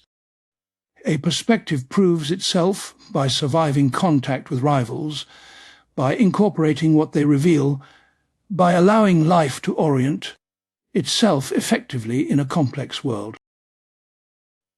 From this angle, the most objective thinker is not the one who denies having a perspective, but the one who owns it and stretches it. This is the mind that deliberately seeks out other positions of historical, cultural, temperamental and lets them unsettle its first impressions. It is like a traveller who refuses to stay in one valley, however comfortable, and instead walks the ridges, circling the mountain again and again, tracing its changing face in morning light and twilight shadow. Perspectivism, then, is not an excuse for indifference. It is a demand for responsibility. If all seeing is situated, then I must ask, from where do I see? Which fears, loyalties, and hopes bend my vision? Which stories have I inherited about God, morality, science, or progress? And whose purposes did those stories serve? To recognize the perspectival character of knowledge is not to silence debates with that, is only your perspective. It is to deepen them by forcing us to account for the life that speaks in and through our arguments. In our own time, Nietzsche's insight cuts in many directions. We are surrounded by curated feeds, ideological echo chambers, and competing narratives that all claim the mantle of fact. The temptation is either to cling dogmatically to one alleged truth or to retreat into cynical relativism, where every claim is taken as nothing more than propaganda. Perspectivism suggests a different path. It asks us to trace the forces behind each claim and at the same time to test, compare, and synthesize rather than simply choosing a tribe. This approach does not promise comfort. It denies us the reassurance that there is a final, unquestionable vantage from which all disputes could be settled. Yet it opens a more dynamic conception of knowledge provisional, revisable, enriched by encounter. It honors the finitude of the knower without surrendering the aspiration to understand. Within Nietzsche's larger project, Perspectivism has an existential meaning as well. To become who you are is, in part, to discover the perspective you already embody. The configuration of drives and sensibilities that makes certain truths visible to you and others almost invisible. It is also to refine that perspective, to broaden it, sometimes to struggle against it, so that your way of seeing can bear more of the world without breaking into denial. In this sense, Perspectivism prepares the way for the figures that will appear later in Nietzsche's work. The free spirit who dares to follow the implications of their questions. The artist of life who shapes a style from the raw material of fate. The thinker who asks what our will to truth is really worth. All of them accept that there is no view from nowhere. The task, instead, is to learn how to see more honestly, more widely, and more creatively from somewhere one, to carry the burden of that finite vision without the crutch of a transcendent guarantee. Part 11. The honesty of the free, spirit and the will to truth. Across Nietzsche's works, one virtue is praised with an almost austere affection: honesty, not politeness. Not piety, not obedience, honesty.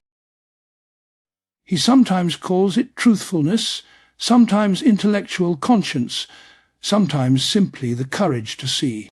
In an age where the old faiths have grown thin, he thinks this may be our virtue, the last one left to us. The figure who embodies it most starkly is the free spirit. The free spirit is not free in the sense of doing whatever they please. Their freedom is internal. It lies in their willingness to follow a question wherever it leads, even when the path breaks with family, tradition, and the comforts of their own past. This type of person is willing to endure loneliness rather than cling to a belief they no longer find convincing. For Nietzsche, the free spirit is an experiment. Can a human being live well on the basis of radical honesty without the old consolations? At the heart of this experiment stands what he calls the will to truth. It is more than simple curiosity. Many people enjoy learning new facts as long as nothing essential is disturbed. The will to truth, in Nietzsche's sense, is more dangerous. It is the drive to know at any price. It wants to strip away comforting fictions, to expose motives, to test sacred values until their foundations are visible. It is what sends the free spirit back again and again to the question, why do I believe this? Who benefits from this ideal? What am I afraid of losing if I let it go? Nietzsche's esteem for this honesty has several layers. On one level, it is deeply personal. He simply cannot understand how someone could be indifferent to whether their most basic convictions are true.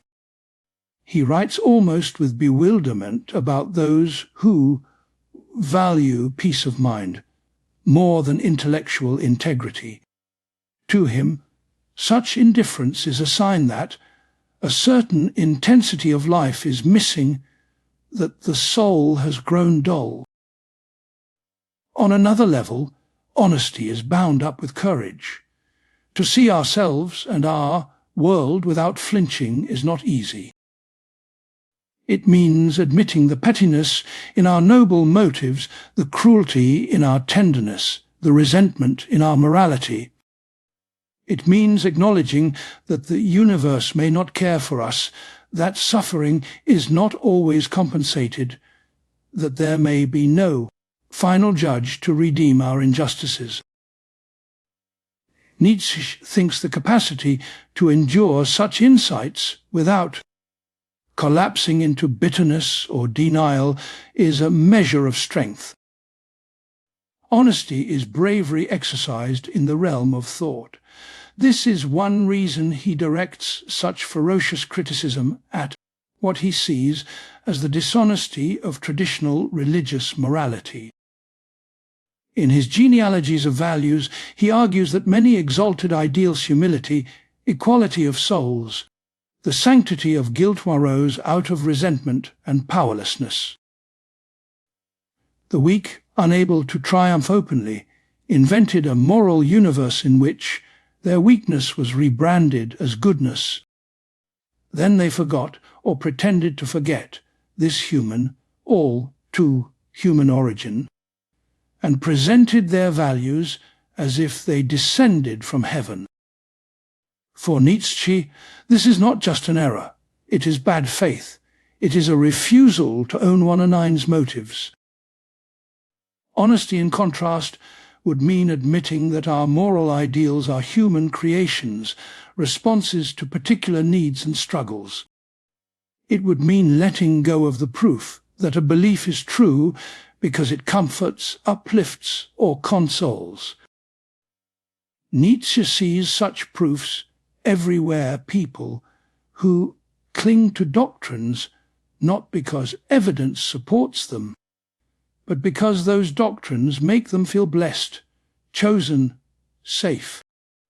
He thinks this habit is both intellectually corrupt and spiritually weak. It places emotional ease above fidelity to reality. Yet Nietzsche is not naive about the costs of his own demand. As his thought develops, he becomes increasingly aware of a disturbing possibility: that the will to truth itself may be a kind of ascetic drive. When pursued without limit, truthfulness can turn against life. Scientific honesty, for example, can reveal that our most cherished beliefs have no basis, that our cognitive apparatus is riddled with illusions, that there is no cosmic purpose, no guaranteed progress. In its harshest form, the will to truth seems to delight in tearing down, in saying no to illusions without knowing how to affirm anything in their place. This is the tension that haunts Nietzsche's later writings. On the one hand, he cannot and will not abandon honesty. On the other hand, he fears that a fanatical devotion to truth at any price may simply be another expression of the same life, denying spirit he criticized in religious asceticism. The monk and the scientist, very different on the surface, might share a single impulse to renounce the messy, painful, exuberant character of life in the name of a higher standard that life can never fully meet. Instead of choosing simply for or against truth, Nietzsche turns the question back on itself. He asks, what is the value of our will to truth? The life of the thinker becomes, in this sense, a test case. Imagine a person who refuses to rest content with inherited meanings, who follows the implications of their questions even when they threaten every source of comfort. If such a person were gradually reduced to despair, if their honesty made existence unbearable, Nietzsche would regard that as a sign. Perhaps the will to truth, as we have inherited it, is itself one more symptom of sickness. But if there could be a type of human being who holds fast to honesty and yet finds a way to affirm life more deeply, then our relation to truth would have been transformed. For us, this experiment plays out on a smaller, more intimate scale. Honesty begins with simple acts, admitting when we do not know, refusing to defend beliefs we secretly doubt, recognizing when our indignation is a mask for envy or fear. It also means interrogating our own will to truth. Are we using honesty as a weapon to humiliate others, or as a shield to avoid commitment? Are we tearing down meanings without the slightest intention of creating new ones? Nietzsche's free spirit is not a mere debunker. Their skepticism is in the service of a more demanding task, clearing a space in which genuinely self-chosen values might grow. In this way, the will to truth intersects with perspectivism. To be honest is not to pretend that we speak from nowhere with no interest at stake. It is to acknowledge the standpoint from which we speak, the drives that inform our judgments, the partiality of our vision. It is to resist the temptation to sanctify our perspective as the only one, while still daring to say this, for now, is how it is. The free spirit does not abandon truth, but redefines it as something fragile, contested, always woven from finite positions. Yet Nietzsche also senses that honesty alone cannot carry the whole weight of a meaningful life. There are moments when truthfulness seems to undercut the very capacities that made it possible: courage, trust, the joy of creation. When our investigation reveals that even our tools of knowing are built on simplifications and fictions, we risk total disenchantment.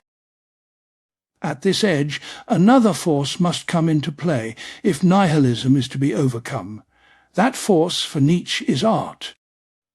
Not art as mere distraction, but art as the power to shape appearances in ways that make life bearable, even beautiful, without pretending that they are more than appearances. If the will to truth threatens to empty the world of meaning, the artistic impulse offers a counter movement, a way of affirming existence by giving it form. The next step in Nietzsche's path leads thereunto, the strange alliance and tension between honesty and illusion. Part 12. Art and illusion as the counterforce to truth.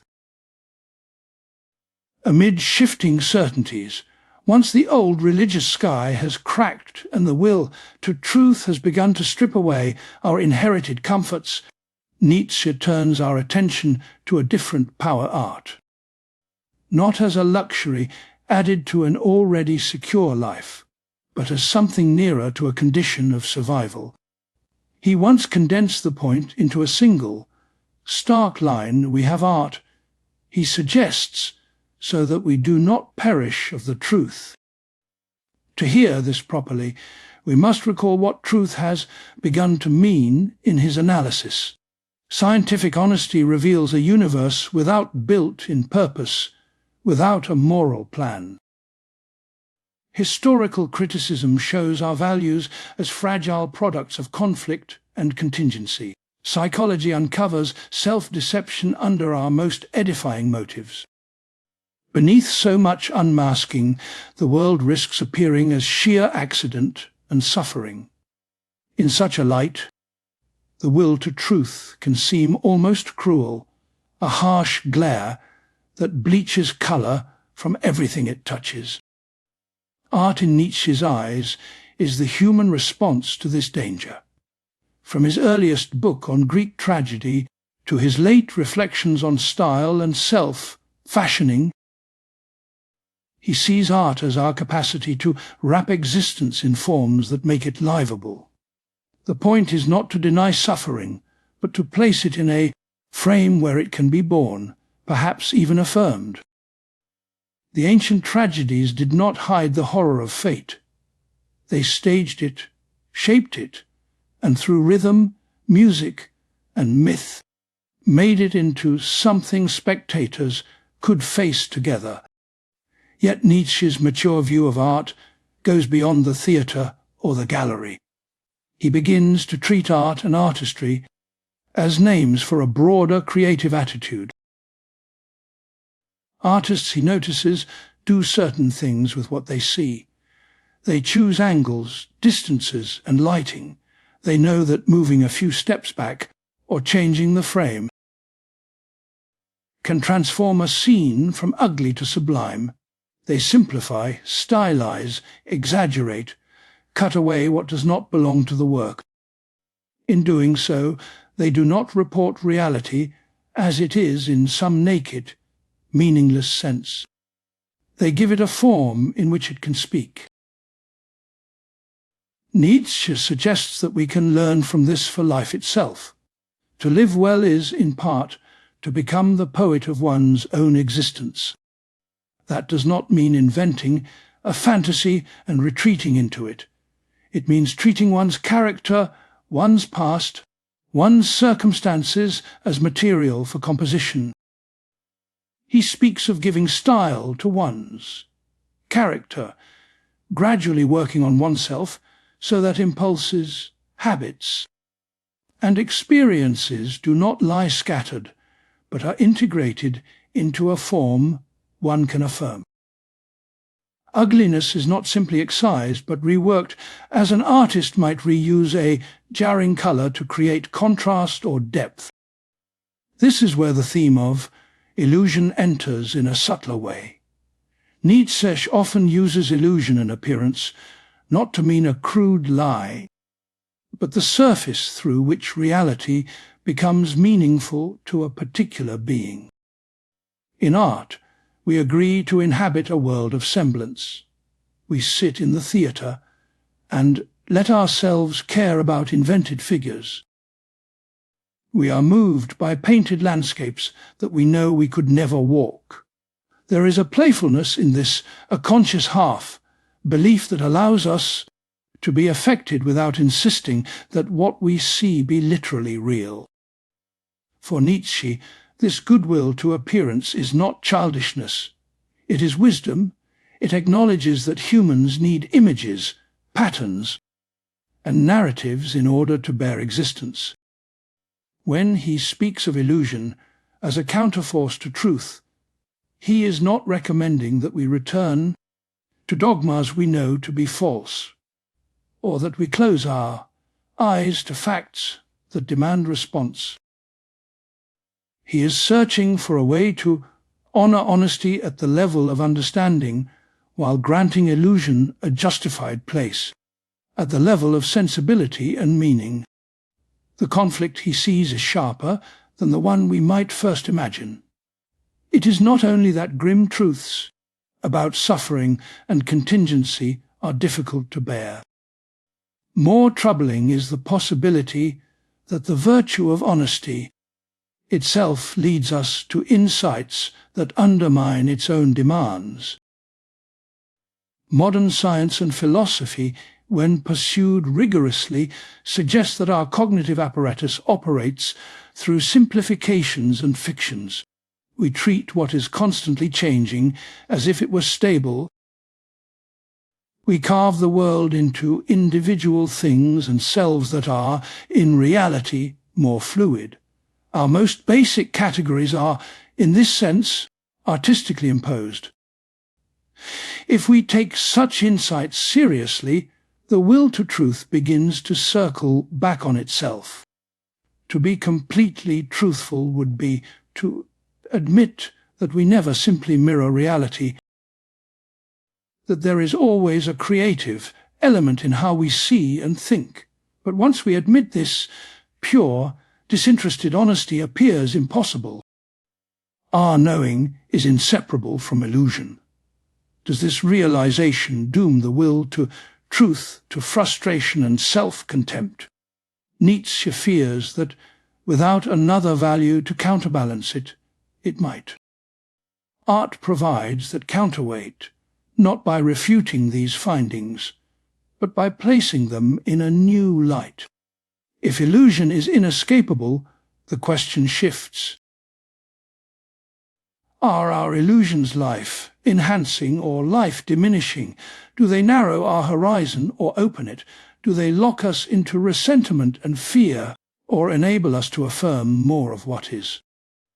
Understood this way, art does not stand against truth, but against a certain absolutist interpretation of truth that cannot tolerate any role for appearance. The artist's attitude models a more generous relation to illusion. A great novelist, for example, does not claim to deliver documentary fact. Yet through imagined stories they can reveal structures of feeling and conflict more lucidly than a treatise. A composer does not assert propositions, but can give voice to moods and tensions we scarcely knew we harboured. These forms of untruth, invented scenes, arranged sounds, can bring us closer to aspects of reality that literal description would miss. They are illusions that illuminate. Nietzsche extends this idea to the art of living. The person who gives style to their life does not falsify their history. They select, interpret, and arrange it. They might refuse to dwell on certain humiliations, not because they never happened, but because integrating them into a larger narrative of growth allows those events to be born. They might cultivate certain rituals, symbols, or aesthetic surroundings that infuse daily routines with meaning. None of this requires deceiving oneself about the facts. It requires shaping how those facts are held and seen. Still, Nietzsche does not smooth over the tension between honesty and artistry. He often stresses that the values he endorses conflict with one another. The drive to unmask and the drive to create pull in opposite directions, and that friction is part of what makes a culture or a soul vibrant. A life devoted only to truth, telling can become dry, even cruel. A life devoted only to beauty can harden into irresponsibility and denial. The greatness of a person or a people may lie in how much of this conflict they can contain without tearing apart. For us, this tension is felt in everyday dilemmas. How much truth about our relationships, our mortality, our failures can we face without losing the will to act? How much softening, framing, and poeticizing do we allow ourselves before we begin to live in bad faith? Nietzsche does not give a formula. Instead, he invites us to become more conscious of the forces at work when we choose to look away and when we choose to transfigure. Seen in the broader arc of his thought, art is the bridge from critique to affirmation. After the death of God, after the exposure of moral ideals as human, all too human, after the corrosive work of the will to truth, something more is needed if nihilism is not to have the last word.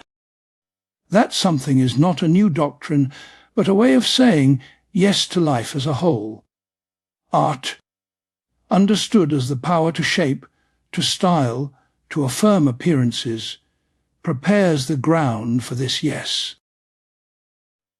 Later Nietzsche will explore this affirmation under names like Amor, Fati, the love of one's fate, and the eternal recurrence. The thought of willing one's life in all its details to return again and again. These are, in a profound sense, artistic attitudes. They do not deny the raw, often harsh material of existence. They answer it with form, with a stance that says, "Thus I willed it, even to what was once suffered," without the schooling in illusion that art provides, the ability to live with surfaces knowingly, to cherish semblance without demanding metaphysical guarantees. Such affirmation would be unimaginable. In this way, art and illusion do not rescue us from truth by hiding it. They rescue us from a truth that, taken alone, would crush the very forces that sought it. They show how a finite, perspective-bound being might live honestly, yet not be consumed by honesty, might recognize the necessity of appearance, yet not be enslaved by comforting lies. Between the harsh light of disenchantment and the soft glow of aesthetic transfiguration, Nietzsche asks us to find a way of seeing that can bear the world, and even, perhaps, love it. Part 13. Amor, Fati and the Affirmation of Life. Begin now with a simple but unsettling question. If you could press a button and erase your past, would you do it? For many of us, the instinctive answer is yes. We think of the embarrassments, the failures, the losses, the relationships that fractured, the paths not taken. Our culture trains us to dream of a different life, a better one, freed from the heaviness of what has already happened. Nietzsche moves in the opposite direction. His strange and beautiful phrase, Amor Fati, the love of one's fate, does not ask us to fantasize about a different life. It asks whether we can come to say a deep, unreserved yes to the life we have actually lived, and to the life that is still unfolding. To understand why this matters for him, we have to remember where we are in his story. The old religious and moral horizon has cracked. The great promises of another world, of final justice, of cosmic meaning, no longer convince as they once did. The danger is not only that we lose belief. It is that, in losing belief, we quietly judge this world and our own lives to be not worth very much. Nihilism for Nietzsche is this judgment taken to its limit, that, by the highest standards we have inherited, the world ought not to exist. Life becomes something to endure or to escape, not something to affirm. Against this dark background, Amor Fati is not a vague mood. It is a deliberate counter-move. Affirmation, as Nietzsche understands it, is not the shallow optimism that repeats, "Everything happens for a reason." He is suspicious of any doctrine that whispers to us that, behind the scenes, a benevolent plan guarantees that all will turn out for the best. This kind of personal providence flatters our need for reassurance, but it leaves our responsibility untouched. If everything is already arranged in our favour, then our task is only to wait and trust. What Nietzsche wants instead is far more demanding. Amor Fati does not mean waiting to be shown that things are meaningful. It means taking on the work of giving meaning. It is the willingness to say this event, as wounding or senseless as it first appears, will be woven by me into the texture of a life I can still affirm. Notice how radical this is. The point is not to claim that every misfortune is secretly good. Nietzsche is not inviting us to romanticize suffering. Rather, he is pointing to a capacity within us, the power to interpret, to re-narrate, to transform the raw material of experience. A loss can remain a wound. it can also become the source of a new depth of perception. A failure can remain a source of shame.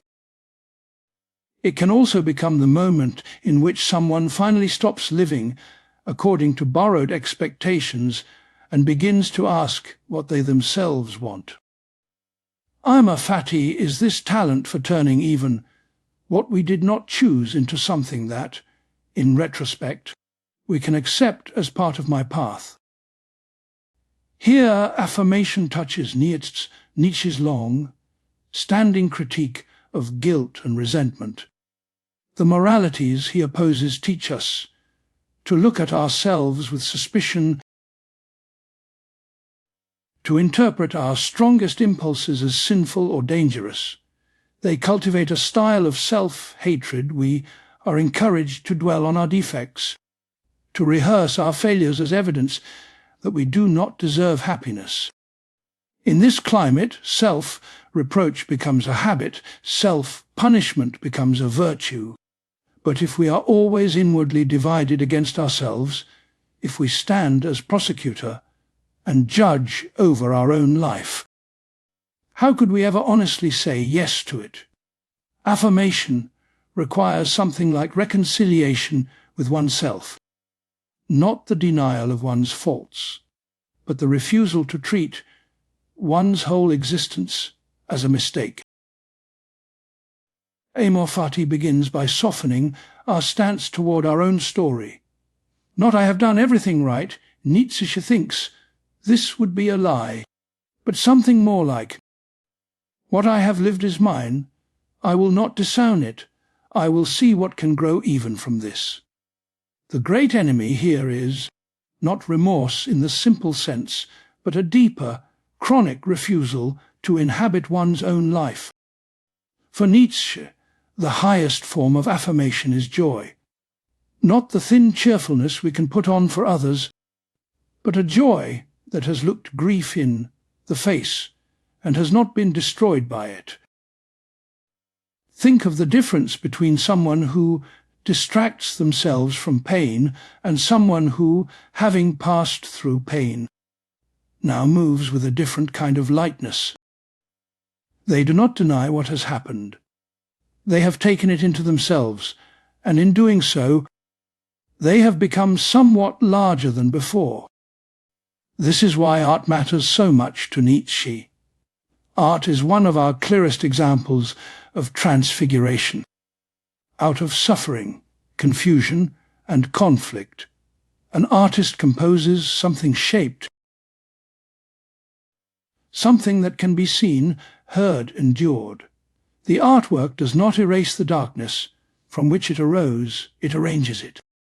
In the same way, Amor Fati treats a human life as a work of composition. Affirmation, then, is not a single decision, it is a practice. It can begin quietly in the smallest places. The irritation that ruins your day, the train you miss, the illness that forces you to slow down, the relationship that does not become what you hoped. In each case, the first reaction may simply be, "I do not want this." Amor Fati does not condemn that reaction. It asks what happens next. Do I spend years mentally replaying the injury, imagining how everything could have been different, and using that fantasy world as a standard against which reality always fails? Or do I slowly, perhaps reluctantly, ask how this unwanted fact might be integrated into a life that is still worth living? Affirmation in Nietzsche's sense does not forbid resistance. To say yes to life is not to say yes to every injustice, to every cruelty, to every form of humiliation. On the contrary, affirmation may require struggle. It may require changing the structures that make certain forms of suffering inevitable. Nietzsche's quarrel with Christian morality is not that it cares about suffering, but that it so often turns that care into a hatred of life itself, a suspicion of strength, beauty, and overflowing energy. Amor Fati tries to separate the two. One can oppose concrete forms of oppression without secretly condemning existence as such. One can mourn losses without turning against the very conditions that make depth, passion, and creativity possible. Affirmation is this difficult balance, loving the fact that we are alive at all, while refusing to idealize every way in which life currently appears. At its limit, Amor Fati becomes a wish. Nietzsche imagines a kind of person who could say, "I do not merely accept that this has been my life. I would choose it again." And not just the peaks, not only the successes, but the whole chain of events, with all their tangled consequences. To love one's fate, for him, is not to select only the pleasant pieces, but to embrace the necessity of the entire pattern. This, of course, sets an almost impossibly high bar. It is meant to. Nietzsche's aim is not to produce instant sages, but to give us an image that exerts pressure on our self-understanding. How much of what I call my yes depends on forgetting, on discounting, on quiet forms of denial? How much of my life would I rather treat as a foreign body I happen to inhabit rather than as truly mine? In this light, Amor Fati is both an ethical and a psychological project. It asks us to rework our relationship to the past and to the conditions of our existence. But Nietzsche goes further. If affirmation is to be complete, it must not only embrace what has happened once. It must be able to welcome the possibility that it might all happen again. This is where Nietzsche's most enigmatic idea enters, the thought of the eternal recurrence of the same. It radicalizes Amor Fati into a test.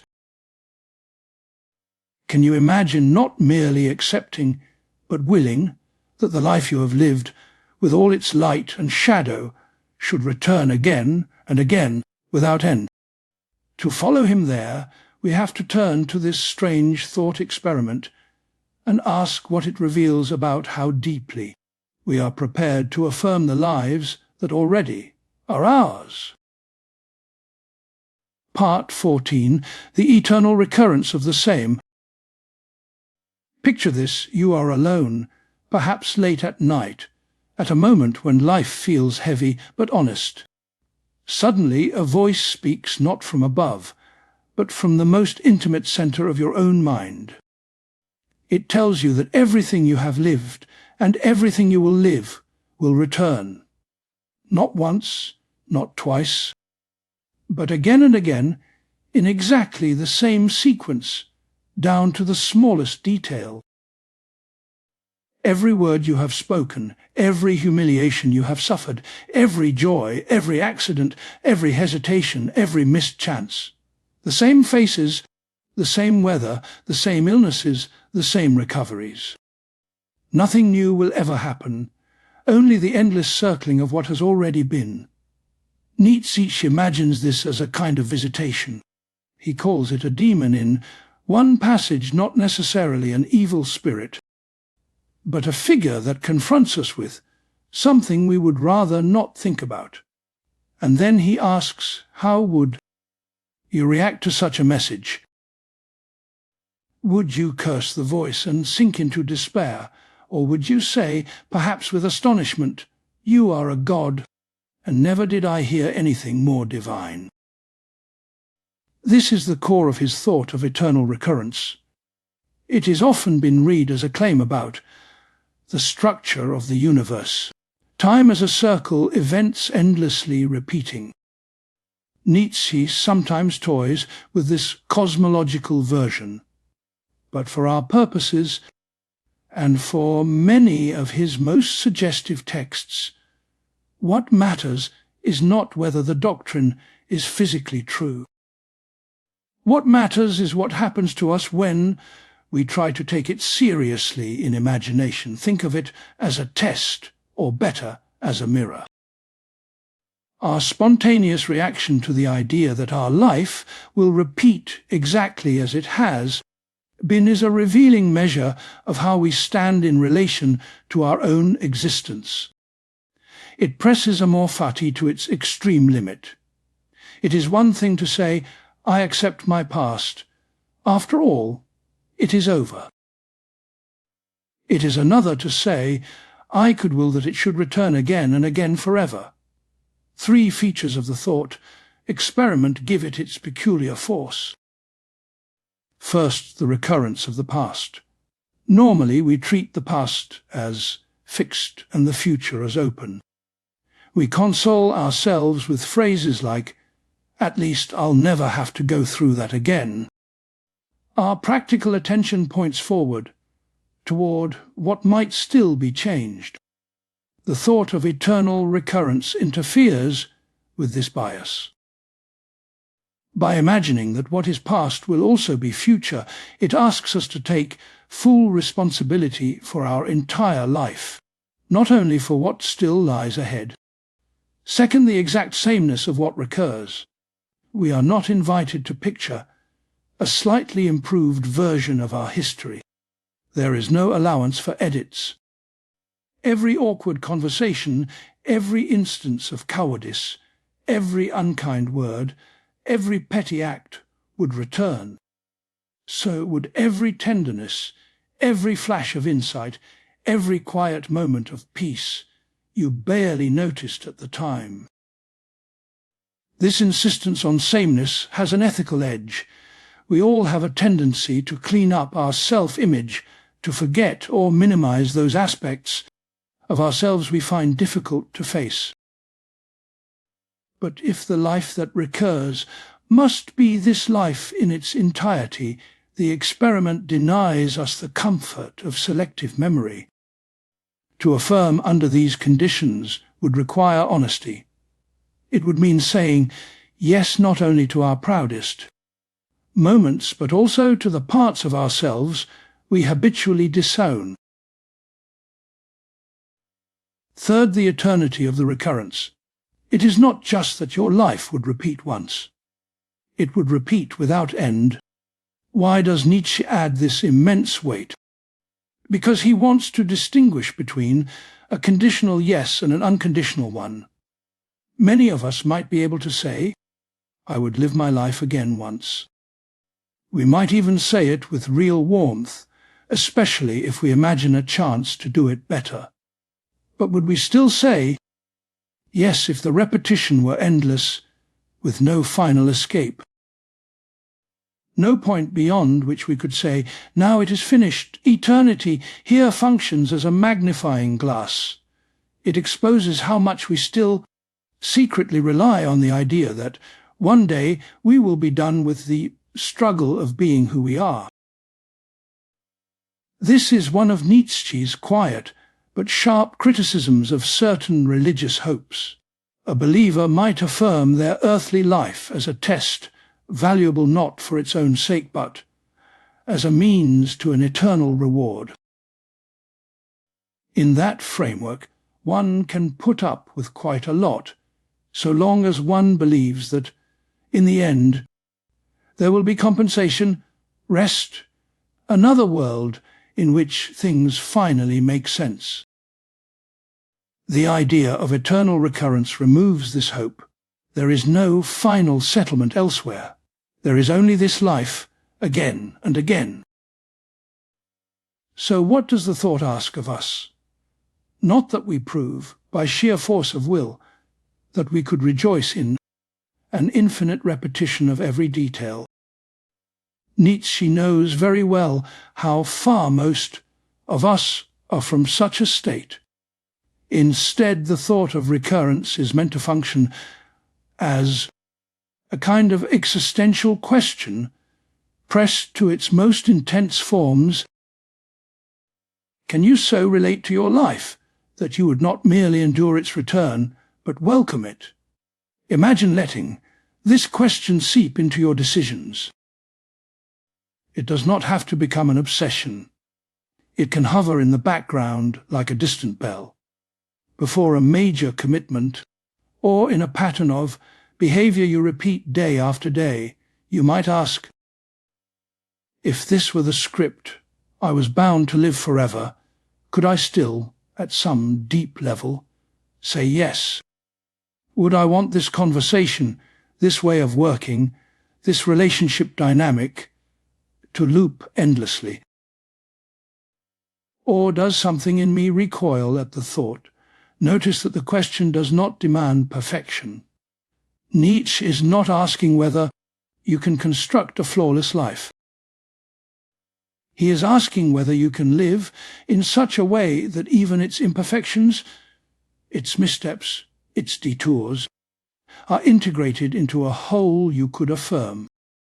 In this sense, eternal recurrence does not abolish suffering, it demands that suffering be given a place within a shape that you could still love.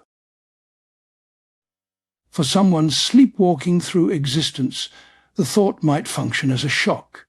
If the daily routine you are enduring feels meaningless, if your relationships are hollow, if you are always waiting for your real life to begin, the image of infinite repetition can be unbearable. It confronts you with the possibility that, unless something changes, you are willing not just to waste today, but to waste the same day endlessly. But that very horror can be productive. It can awaken what Nietzsche calls the will to power, not in the sense of domination over others, but as the drive to reshape, to revalue, to take ownership. Faced with the idea of living the same life forever, one might feel a new urgency either. I alter the way I inhabit my circumstances, or I accept that I am willing to bind myself eternally to a life I secretly despise. On the other side, for someone who has slowly learned to practice Amor Fati, the thought of recurrence can take on a different tone. It becomes almost a hymn. Yes, let it return. Let the early confusions, the wrong turns, the strange coincidences, the losses and gains all come back. I accept them as the texture of the only life that could be mine. Here, affirmation intertwines with gratitude, not the gratitude of someone who has been spared suffering, but of someone who recognizes that even what was hardest has become inseparable from their deepest sources of meaning. We might think of eternal recurrence, then, as a kind of inner compass rather than a metaphysical theory. It points us toward a way of living in which our yes to life thickens, becomes more comprehensive. It tests the strength of our affirmation. A yes that applies only to carefully selected fragments is fragile. A yes that can, at least in principle, extend to the whole of one's existence approaches, something like the ideal Nietzsche has in mind. Of course, there are limits. Most of us will never spontaneously rejoice at every memory. Nietzsche is not naive about how heavy life can be. But by posing this extreme question, he encourages us to examine where exactly our refusal lies. Is it in particular situations that might be changed? In patterns we could, with effort, escape? Or is it a deeper resentment of the very conditions of human life, our finitude, vulnerability, and dependence that no rearrangement of circumstances can remove? If it is the latter, then no amount of reform will satisfy us. We will always be waiting for a world that does not, and perhaps cannot, exist. Nietzsche thinks this is where nihilism takes root, in the demand that life be something other than life. Eternal recurrence, pushed into our imagination, asks whether we can instead grow into a love of this kind of life. finite, fragile, incomplete, but real. It is the harshest and most exalted expression of Amor, Fati. To will that your life, just as it is, should return eternally, is to say, I bind myself, not to an ideal world, but to this one. Yet there is a complication that Nietzsche is very aware of. The one who is supposed to affirm, or to recoil, is not a simple, unified subject. We are not pure wills hovering above our lives. We are divided, layered, pulled in many directions at once. To understand what it would mean, in practice, for a person to grow into such affirmation, we have to ask a more basic question. What is this self that says yes or no? It is here that Nietzsche's unsettling picture of the soul appears, the soul not as a single ruler behind our thoughts, but as a multiplicity of drives and affects, struggling, negotiating, and sometimes harmonizing within us. Part 15. The multiplicity of the soul drives and affects. Look inward for a moment and try to find, behind your thoughts and feelings, a single, stable you. What you are likely to encounter instead is movement, conflicting impulses, shifts in mood. One moment you are generous, the next you are guarded. In the morning, a task seems exciting. By evening, it feels oppressive. You resolve to live more honestly, then catch yourself telling a convenient half-truth. It is as if several different tendencies are taking turns speaking through the same mouth. Nietzsche takes this familiar experience very seriously. Against traditions that speak of the soul as a simple, unified substance, a pure I that thinks and wills he, suggests that the self is more like a small society. Under the surface of consciousness, he imagines a whole swarm of forces at work, drives, desires, habits, fears, loves, resentments.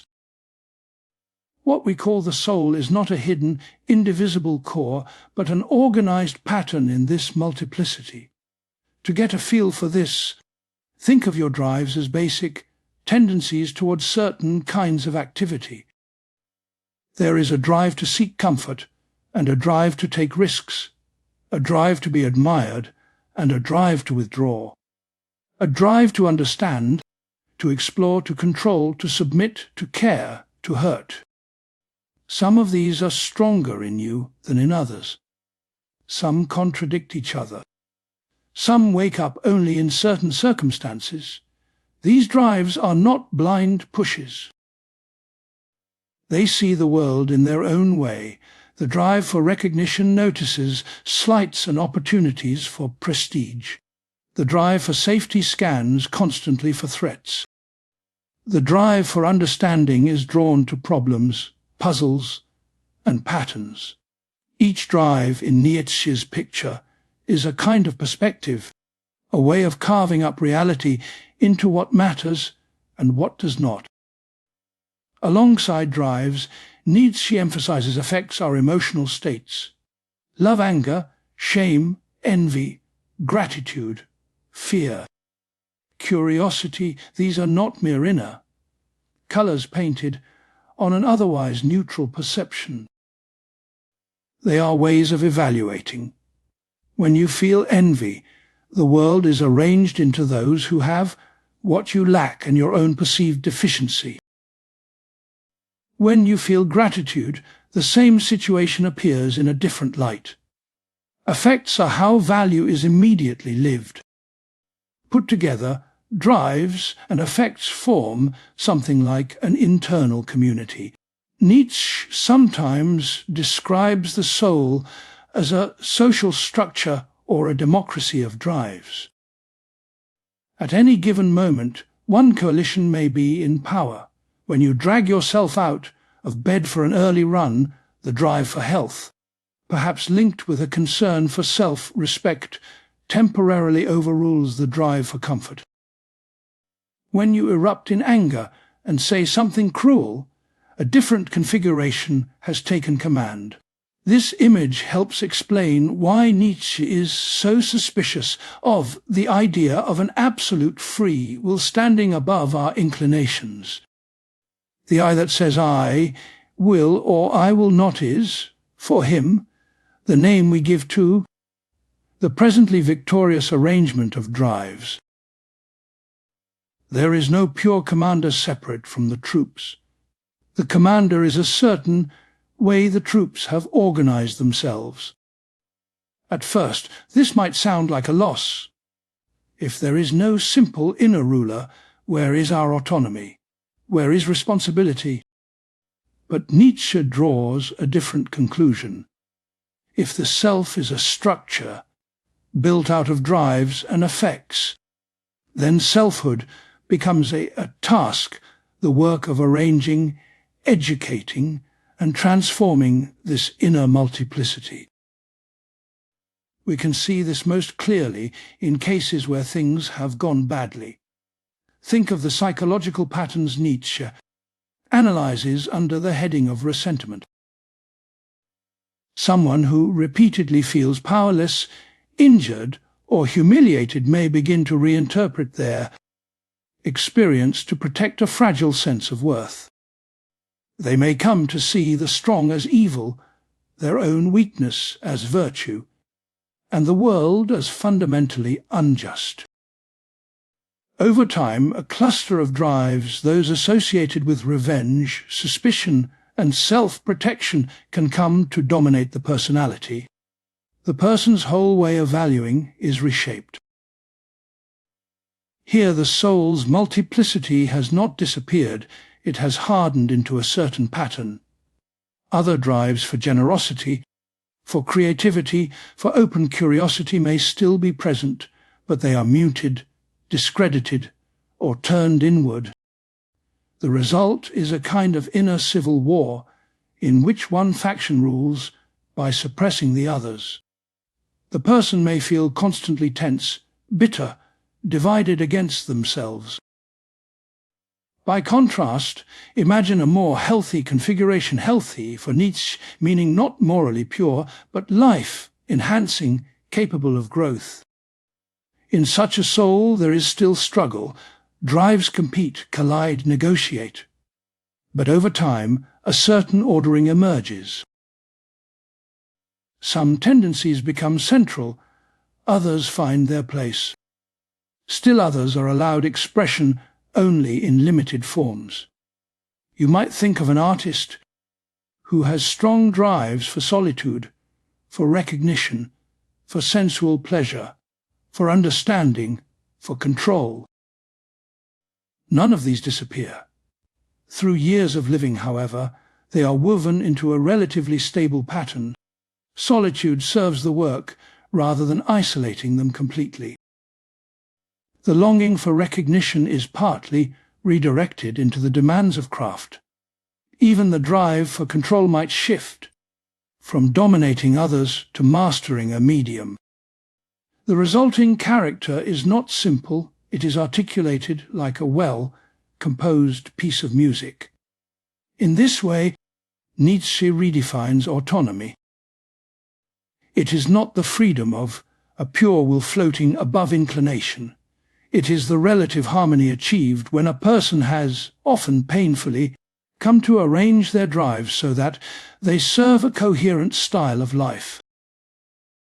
There will always be countercurrents, temptations, regressions. But there is also an emerging shape away of being that can be recognized as theirs. Self-knowledge in this picture is not a matter of peering inward and discovering a ready-made essence. It is more like learning to interpret a complex text, one that we ourselves are, still in the process of writing. Our reactions, attractions, aversions, and recurring fantasies are clues. Nietzsche's genealogical method, tracing the history of our values, can be turned inward. Where did this feeling come from? Which drive is speaking here? What need is being expressed in this moral judgment, in this outburst, in this sudden exhaustion? Importantly, Nietzsche does not think we can ever step outside all perspectives to observe our drives from nowhere. Perspectivism applies here as well. Any attempt at self-interpretation will itself be coloured by the drives currently in command. This means perfect transparency is impossible. But it does not make the project futile. Through dialogue, art, reflection, and even conflict with others, we can expand the range of perspectives we bring to bear on ourselves. We can become, if not completely known to ourselves, at least more articulate, less naive. Once self-knowledge reaches a certain depth, self-fashioning becomes possible. We can choose companions who nourish some drives and starve others. We can seek work that gives a channel to what is strongest and most life-affirming in us. We can establish disciplines and habits that over time slowly reorder the inner landscape. Nietzsche's striking imperative, "Become who you are," does not mean peel back the layers until you find a hidden, fixed core. It means shape this multiplicity into a form that you can affirm. There is, however, a risk at the edges of this project. The more complex the soul, the more intense its inner conflicts can become. Nietzsche knew this in his own life. A person whose drives are unusually strong and diverse may find it difficult to achieve any stable ordering.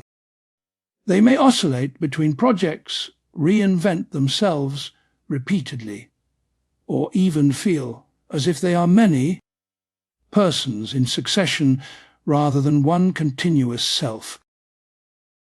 For such souls, the goal may not be a smooth unity, but a dynamic form of integrity, one that can contain, without disintegrating, a high degree of internal tension. Nietzsche is suspicious of any ideal of harmony that would flatten the rich, agonistic character of life. A certain inner struggle, a certain friction between drives, is part of what gives depth and energy to a person. Seen from this angle, Amor Fati and the thought of eternal recurrence take on a new significance. The yes they demand is not the simple assent of a unified subject.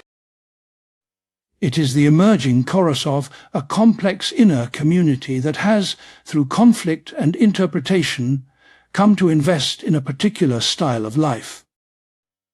To affirm one's fate is to affirm, among other things, the specific pattern in which one's drives have met the world. Nietzsche's psychology thus shifts our attention. Instead of asking, "Who am I, really, beneath all these layers?" he asks, "What am I becoming, given the interplay of forces that make me up?" And instead of seeking a final resting place, he invites us to think of the self as a long experiment in ordering, integrating, and transforming the multiplicity within. In the chapters that follow, this experiment will come into sharper focus. The question will no longer be only how to diagnose our drives, but how to live with them creatively. How to fashion, from this restless inner plurality, a character that can stand behind itself, take responsibility for its own values, and in the end, perhaps, say a wholehearted yes to the only life it will ever have. Part 16.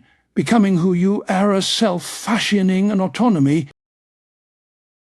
From here, Nietzsche's question becomes more intimate. It is no longer just about the fate of morality or the collapse of old horizons. It turns toward a quieter, yet more unsettling problem: who or what is this I that remains when the old certainties have dissolved. Nietzsche's brief formula is famous: become who you are. At first, it sounds like a simple call to authenticity, as if there were a ready-made inner essence waiting to be expressed. But for him, the self is not a hidden treasure to be discovered. It is a task, a construction site, a work of art still in progress. When the inherited meanings weaken, one possibility is drift. We let ourselves be carried by habit, fashion, collective moods. We adapt, we please, we avoid standing out.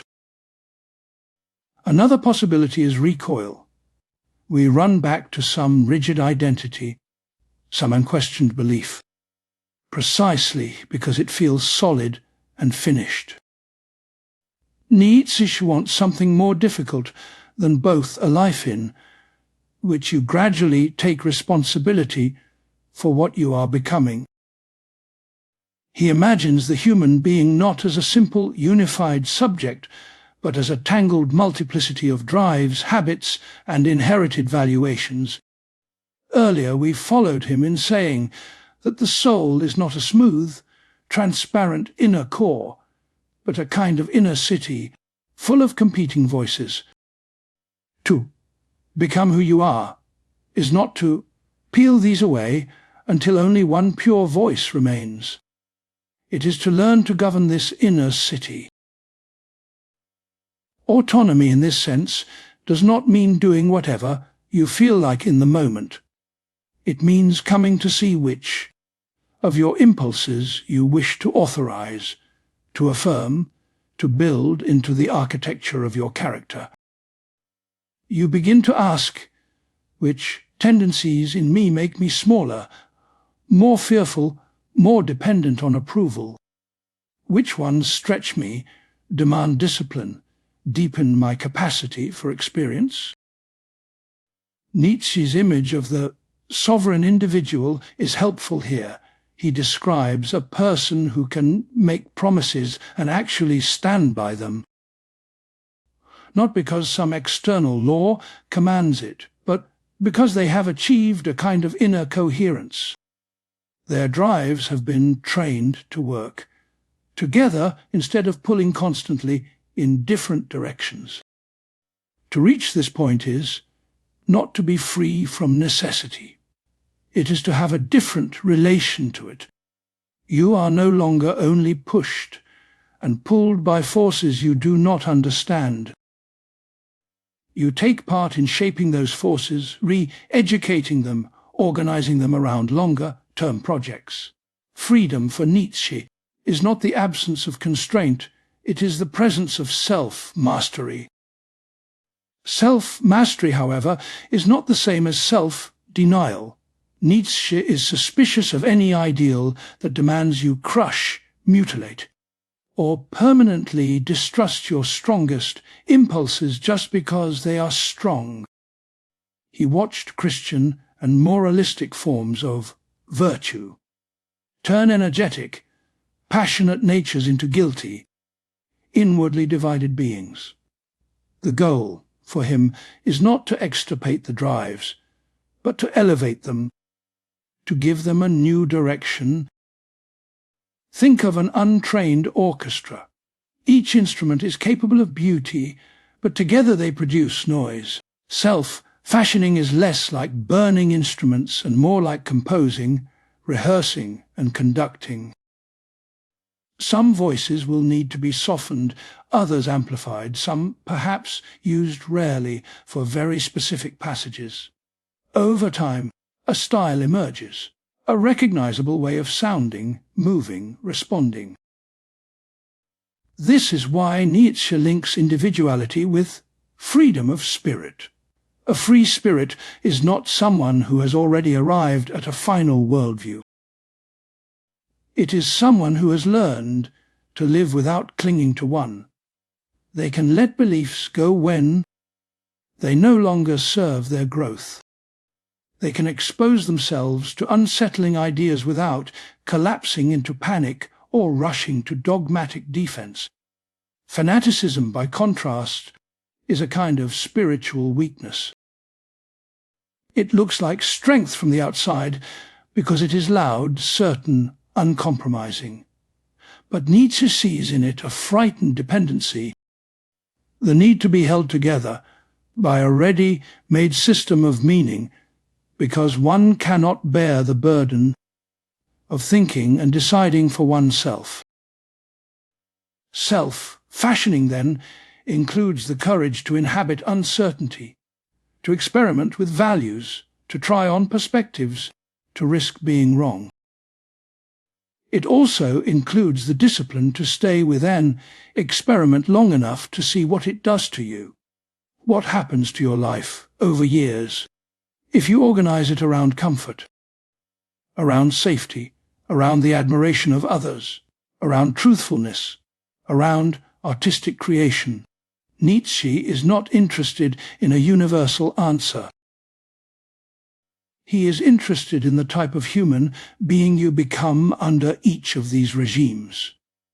In that sense, autonomy has a temporal dimension. It is less about isolated choices and more about the arc of a life. This is why he distrusts morality understood as fixed rules, valid once and for all.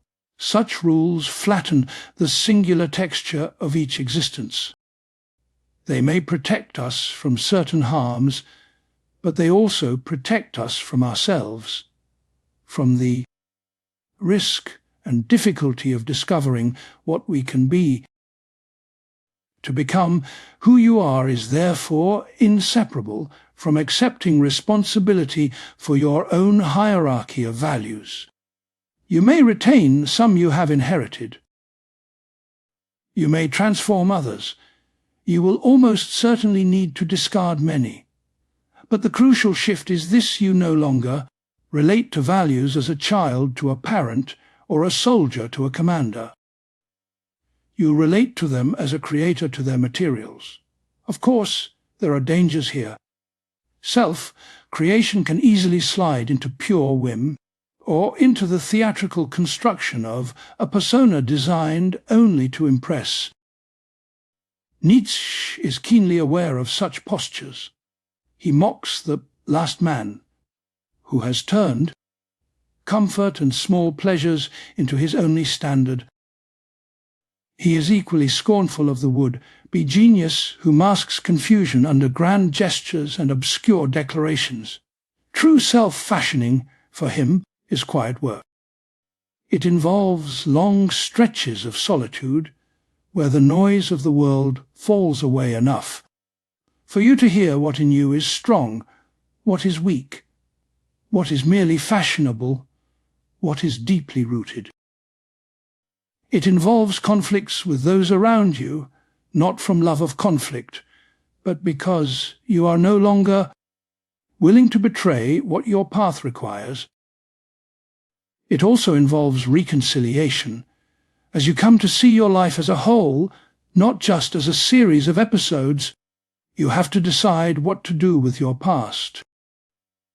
Nietzsche's ideal of Amor Fati, the love of one's fate, belongs here. The autonomous person does not merely drag their past behind them like a chain of accidents and mistakes. They learn to weave it into a narrative they can affirm, not by denying the pain, but by integrating it into the style of their existence.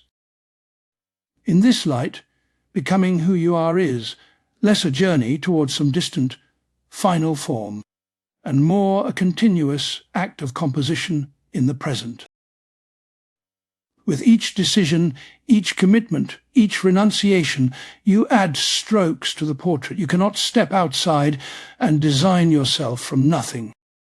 You work with what has been given your body, your temperament, your history, your time.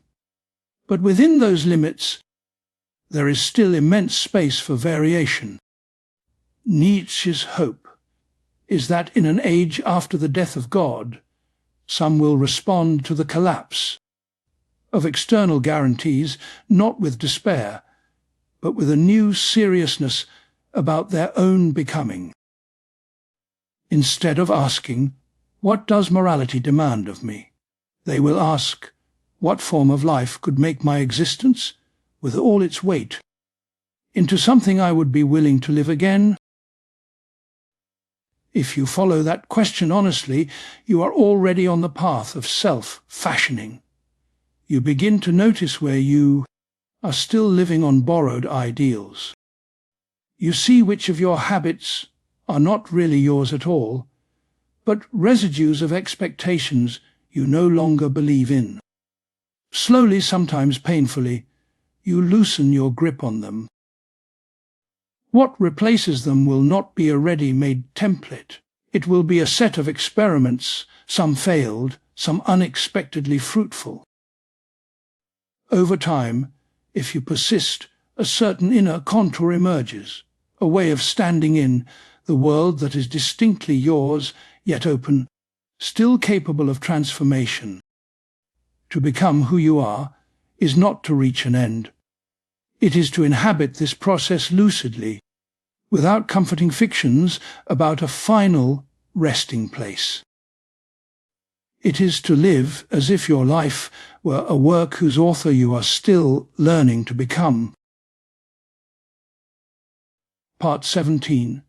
Value pluralism and the integration of perspectives. Across Nietzsche's work, one theme keeps resurfacing with different faces: the refusal to reduce life to a single principle.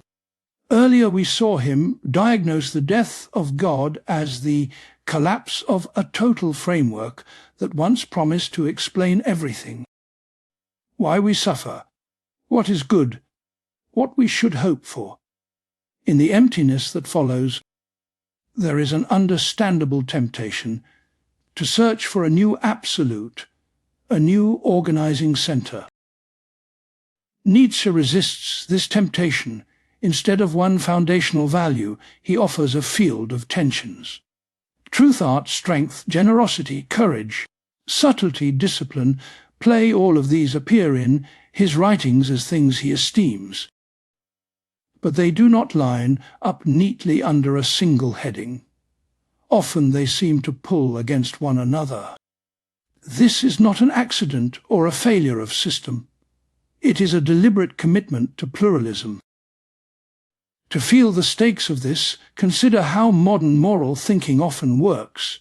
We like simple formulas: maximize happiness, obey universal rules, respect autonomy, promote equality.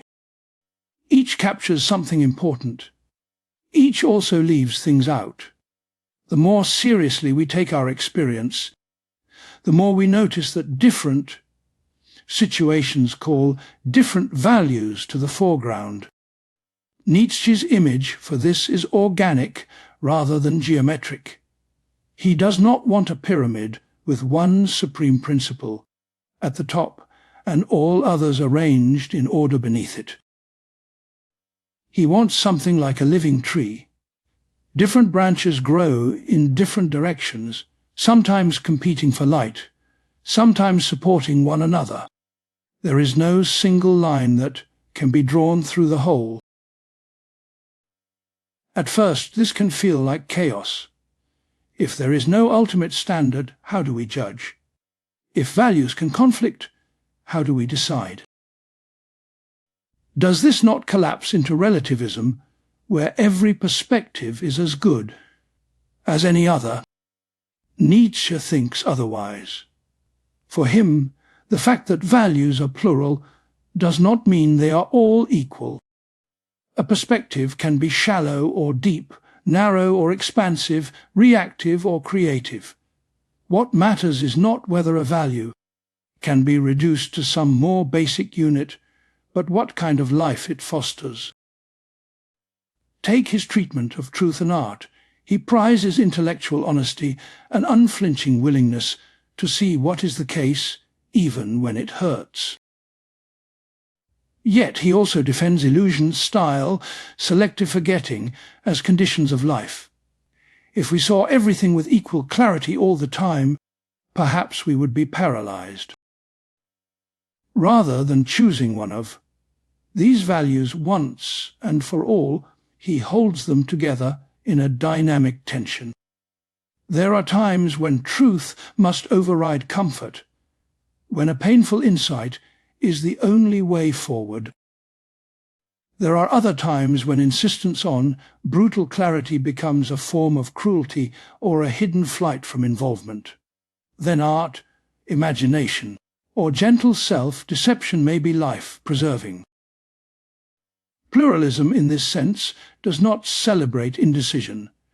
It requires a subtle feel for timing, circumstance, and proportion. It asks, in this situation, with these people, at this stage of my life, which values deserve priority, and at what cost to the others? The same holds for character. Nietzsche distrusts single-track virtues. Someone who is only kind, only honest, only brave becomes brittle. They know how to apply one standard, but not how to modulate it.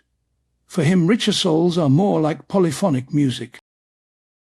Several lines of value run at once, sometimes harmonizing, sometimes dissonant, but together producing a complex whole. This is where Perspectivism enters. Earlier we explored his claim that there is no view from nowhere, no observation unshaped by some standpoint. Every way of seeing, even in science, relies on a set of interests, effects, and selective emphasis. But this does not doom us to ignorance. On the contrary, knowledge grows by bringing multiple perspectives into relation. He invites us to imagine a mountain seen from different valleys. Each vantage point reveals and conceals. None by itself is a mountain. Yet as we compare, translate, and correct, a richer sense of the terrain emerges.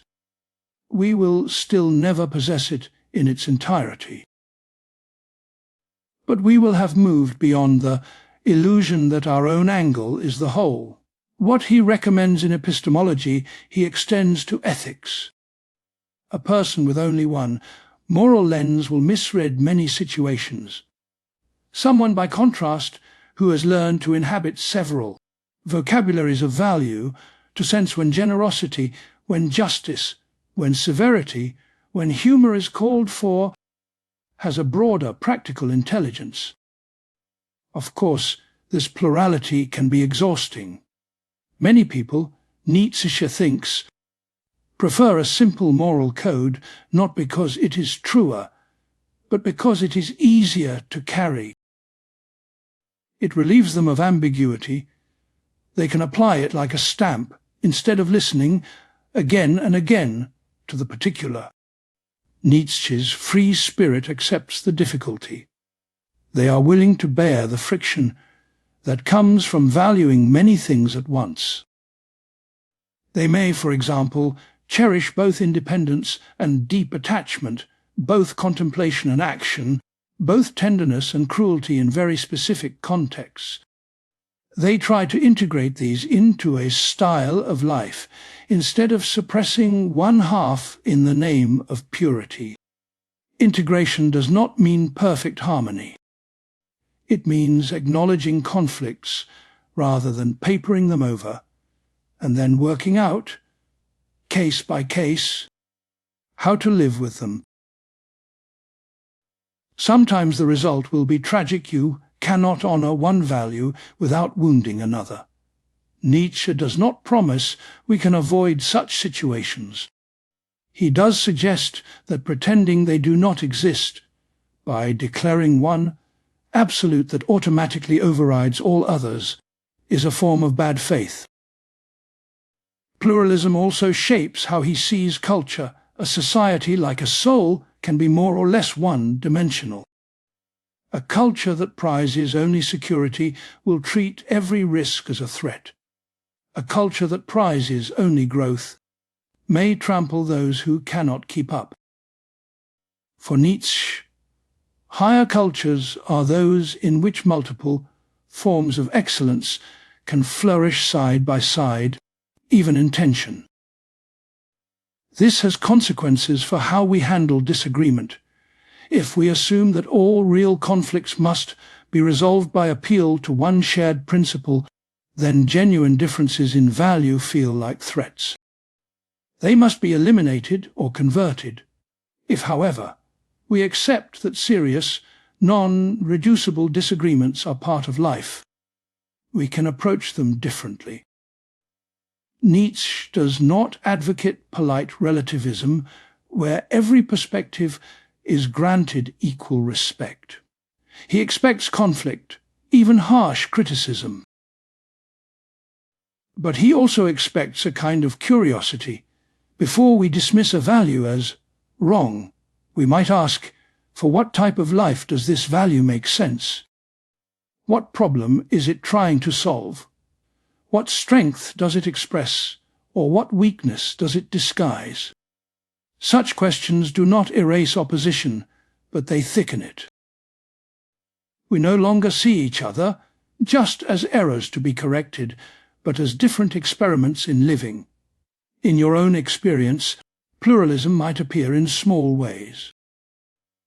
You may find yourself torn between career, ambitions, and the wish for a quieter, more local life, between loyalty to your upbringing and the pull of new ideas, between the demand for honesty and the hope not to hurt someone you love. Nietzsche's pluralism does not hand you an algorithm for resolving these tensions. Instead, it asks you to resist the urge to collapse them too quickly under a borrowed slogan, to listen to each voice long, enough to understand what it wants, what it fears, what picture of a good life it carries. Integration, then, is an art. It is the art of composing a life where multiple, sometimes rival values are given their due without any one of them pretending to exhaust the meaning of good. The measure of success is not logical consistency, but the depth, range, and resilience of the existence that results. In a world after the death of God, this pluralism can feel like a loss of certainty. But for Nietzsche, it is also an opening. Without a single supreme value dictating everything, we are left with the harder, more creative work of arranging our own constellation of commitments. The question is no longer which principle is absolutely right, but which pattern of values can I, with clear eyes, affirm as the signature of my life. Quiet attention to Nietzsche's pages reveals something unexpected. For all his famous vehemence, for all the sharp attacks, the blasphemies, the sarcasm, his writing is just as notable for what it withholds. His writing is notable for what it refuses to say in a straightforward way. There is a kind of silence running through his work, a negative space that shapes how his words must be heard. At first this may sound paradoxical. Nietzsche seems anything but silent. He shouts at priests, scoffs at philosophers, mocks his age.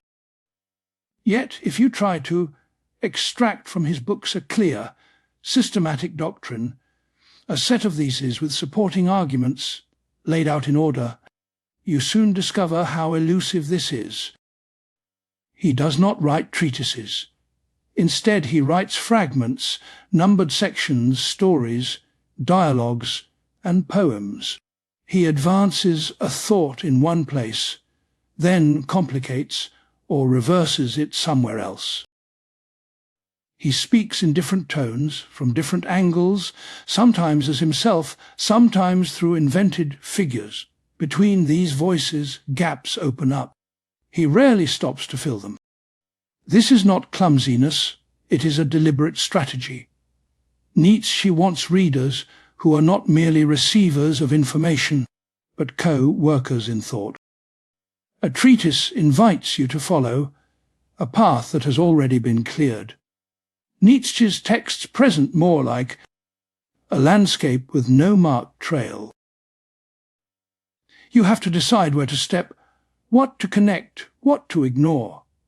The silences force you to bring something of yourself. Consider the aphorism his preferred form. An aphorism is short, dense, often with a sting in its tail. It offers you a compressed insight, but rarely the full context that would make its meaning obvious. You can quote it, deploy it as a slogan, but then you have already missed something. Its real work begins when you let it echo against the rest of the text and against your own experience. Very often, Nietzsche builds up a mood, an argument, a chain of observations across several pages, and then ends with a single sentence that twists everything. That final line may even sound like it contradicts what came before. He does not then go on to explain the twist. He leaves it hanging, a small enigma. The silence after it, rather than an explanation, is an integral part of the rhetoric. In that silence, you are invited to continue the movement he has only begun. Do you resist the conclusion? Do you reinterpret what you have just read in its light? Do you feel exposed, unsettled, energized? Nietzsche counts on these reactions. He wants his readers to become aware of themselves as they read, to notice the effects, sympathy, anger, contempt, excitement that his words awaken. This is one reason his tone is often deliberately offensive. The insults, the exaggerations, the provocations are not only expressions of personal temperament. They function as a kind of filter. Those who cannot bear the tone will close the book or defend themselves by caricaturing him. Those who persist must learn a different way of listening, one that allows them to move beyond the initial shock. That way of listening has to be sensitive to indirection. Nietzsche frequently uses irony, hyperbole, and various masks in his writing. Sometimes he speaks in a voice he does not endorse to expose it from within, or pushes a thought to an extreme. This is not because he thinks the extreme is true, but because only at the extreme do we see its hidden implications. Nowhere does he pause to mark all this explicitly. Again, silence does the work, leaving the reader to infer the nuances and implications. The effect for the reader can be bewildering. You encounter a brilliant passage, feel its force, then move on to something else, only to meet another passage that seems to pull in a different direction. Without strong signposts, it is easy to treat each section in isolation. It is easy to forget the previous one, causing the book to become a series of quotes rather than a coherent whole. Yet if you go back and read slowly, you begin to detect more subtle continuities. Images recur and themes circle back, slightly transformed. Questions raised in passing find a kind of answer hundreds of pages later, or even in another book entirely. Nietzsche never stands at the front of the text, explaining how these threads are woven together. The pattern must be inferred. The missing explanations are, once again, another kind of silence, deliberately inviting inference rather than explicit guidance. Why would he write in a way that invites misunderstanding? One answer lies in his view of philosophy as self-formation. If his deepest aim is not just to transmit doctrines, but to shape a certain type of reader, then the style must do more than convey information. It must test, strain, and reorient the one who reads. To hand over a finished system would be, in his eyes, a disservice. It would encourage passivity. You could subscribe to Nietzscheanism as one more worldview, without undergoing the spiritual work his questions demand. By refusing to give you a ready-made doctrine, he forces you to take responsibility for what you make of his thought. There is also an ethical consideration, almost a tenderness, beneath the harshness. Nietzsche believes that many people actually need the consolations he is attacking. For them, pulling away the old supports would mean collapse, and he does not want to harm those individuals. So he structures his writing so that it will simply not be accessible to everyone in the same way. Those most attached to conventional pieties will recoil at the surface blasphemy and never see past it. Those already haunted by doubt, already searching for a way to live after the death of God, may feel that same surface as a shock that wakes them. The rhetoric of silence here is an ethics of address. He speaks loudly enough to reach those he wants, but in a way that protects others by gently driving them away if they are not ready to hear it. If we approach his work with this in mind, our expectations shift. We stop looking for the definitive statement or final teaching. We become attentive instead to the play of voices, the changing registers, the hints and subtle retractions. We also become more cautious about reading him too quickly. His brilliant one-liners tempt us to immediate application.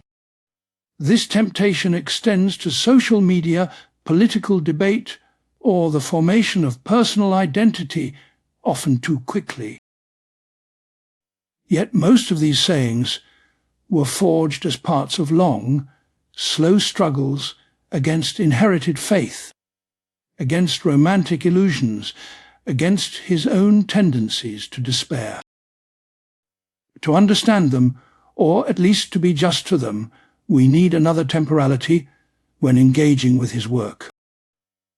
We have to let them sit to live with them over time. Some insights will fade, others will grow deeper. A rhetoric that depends so much on silence, on what is left unsaid, simply cannot be consumed in haste. There is a final, more intimate sense in which Nietzsche practices silence.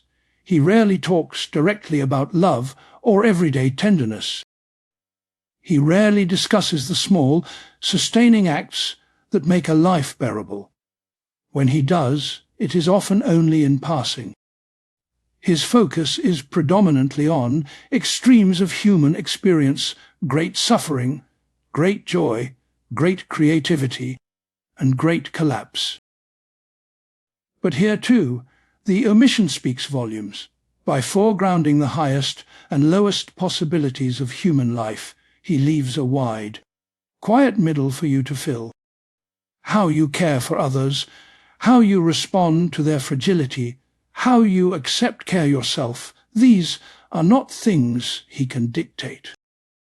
To prescribe them would be to overreach, to turn his profound thought into one more restrictive moral code.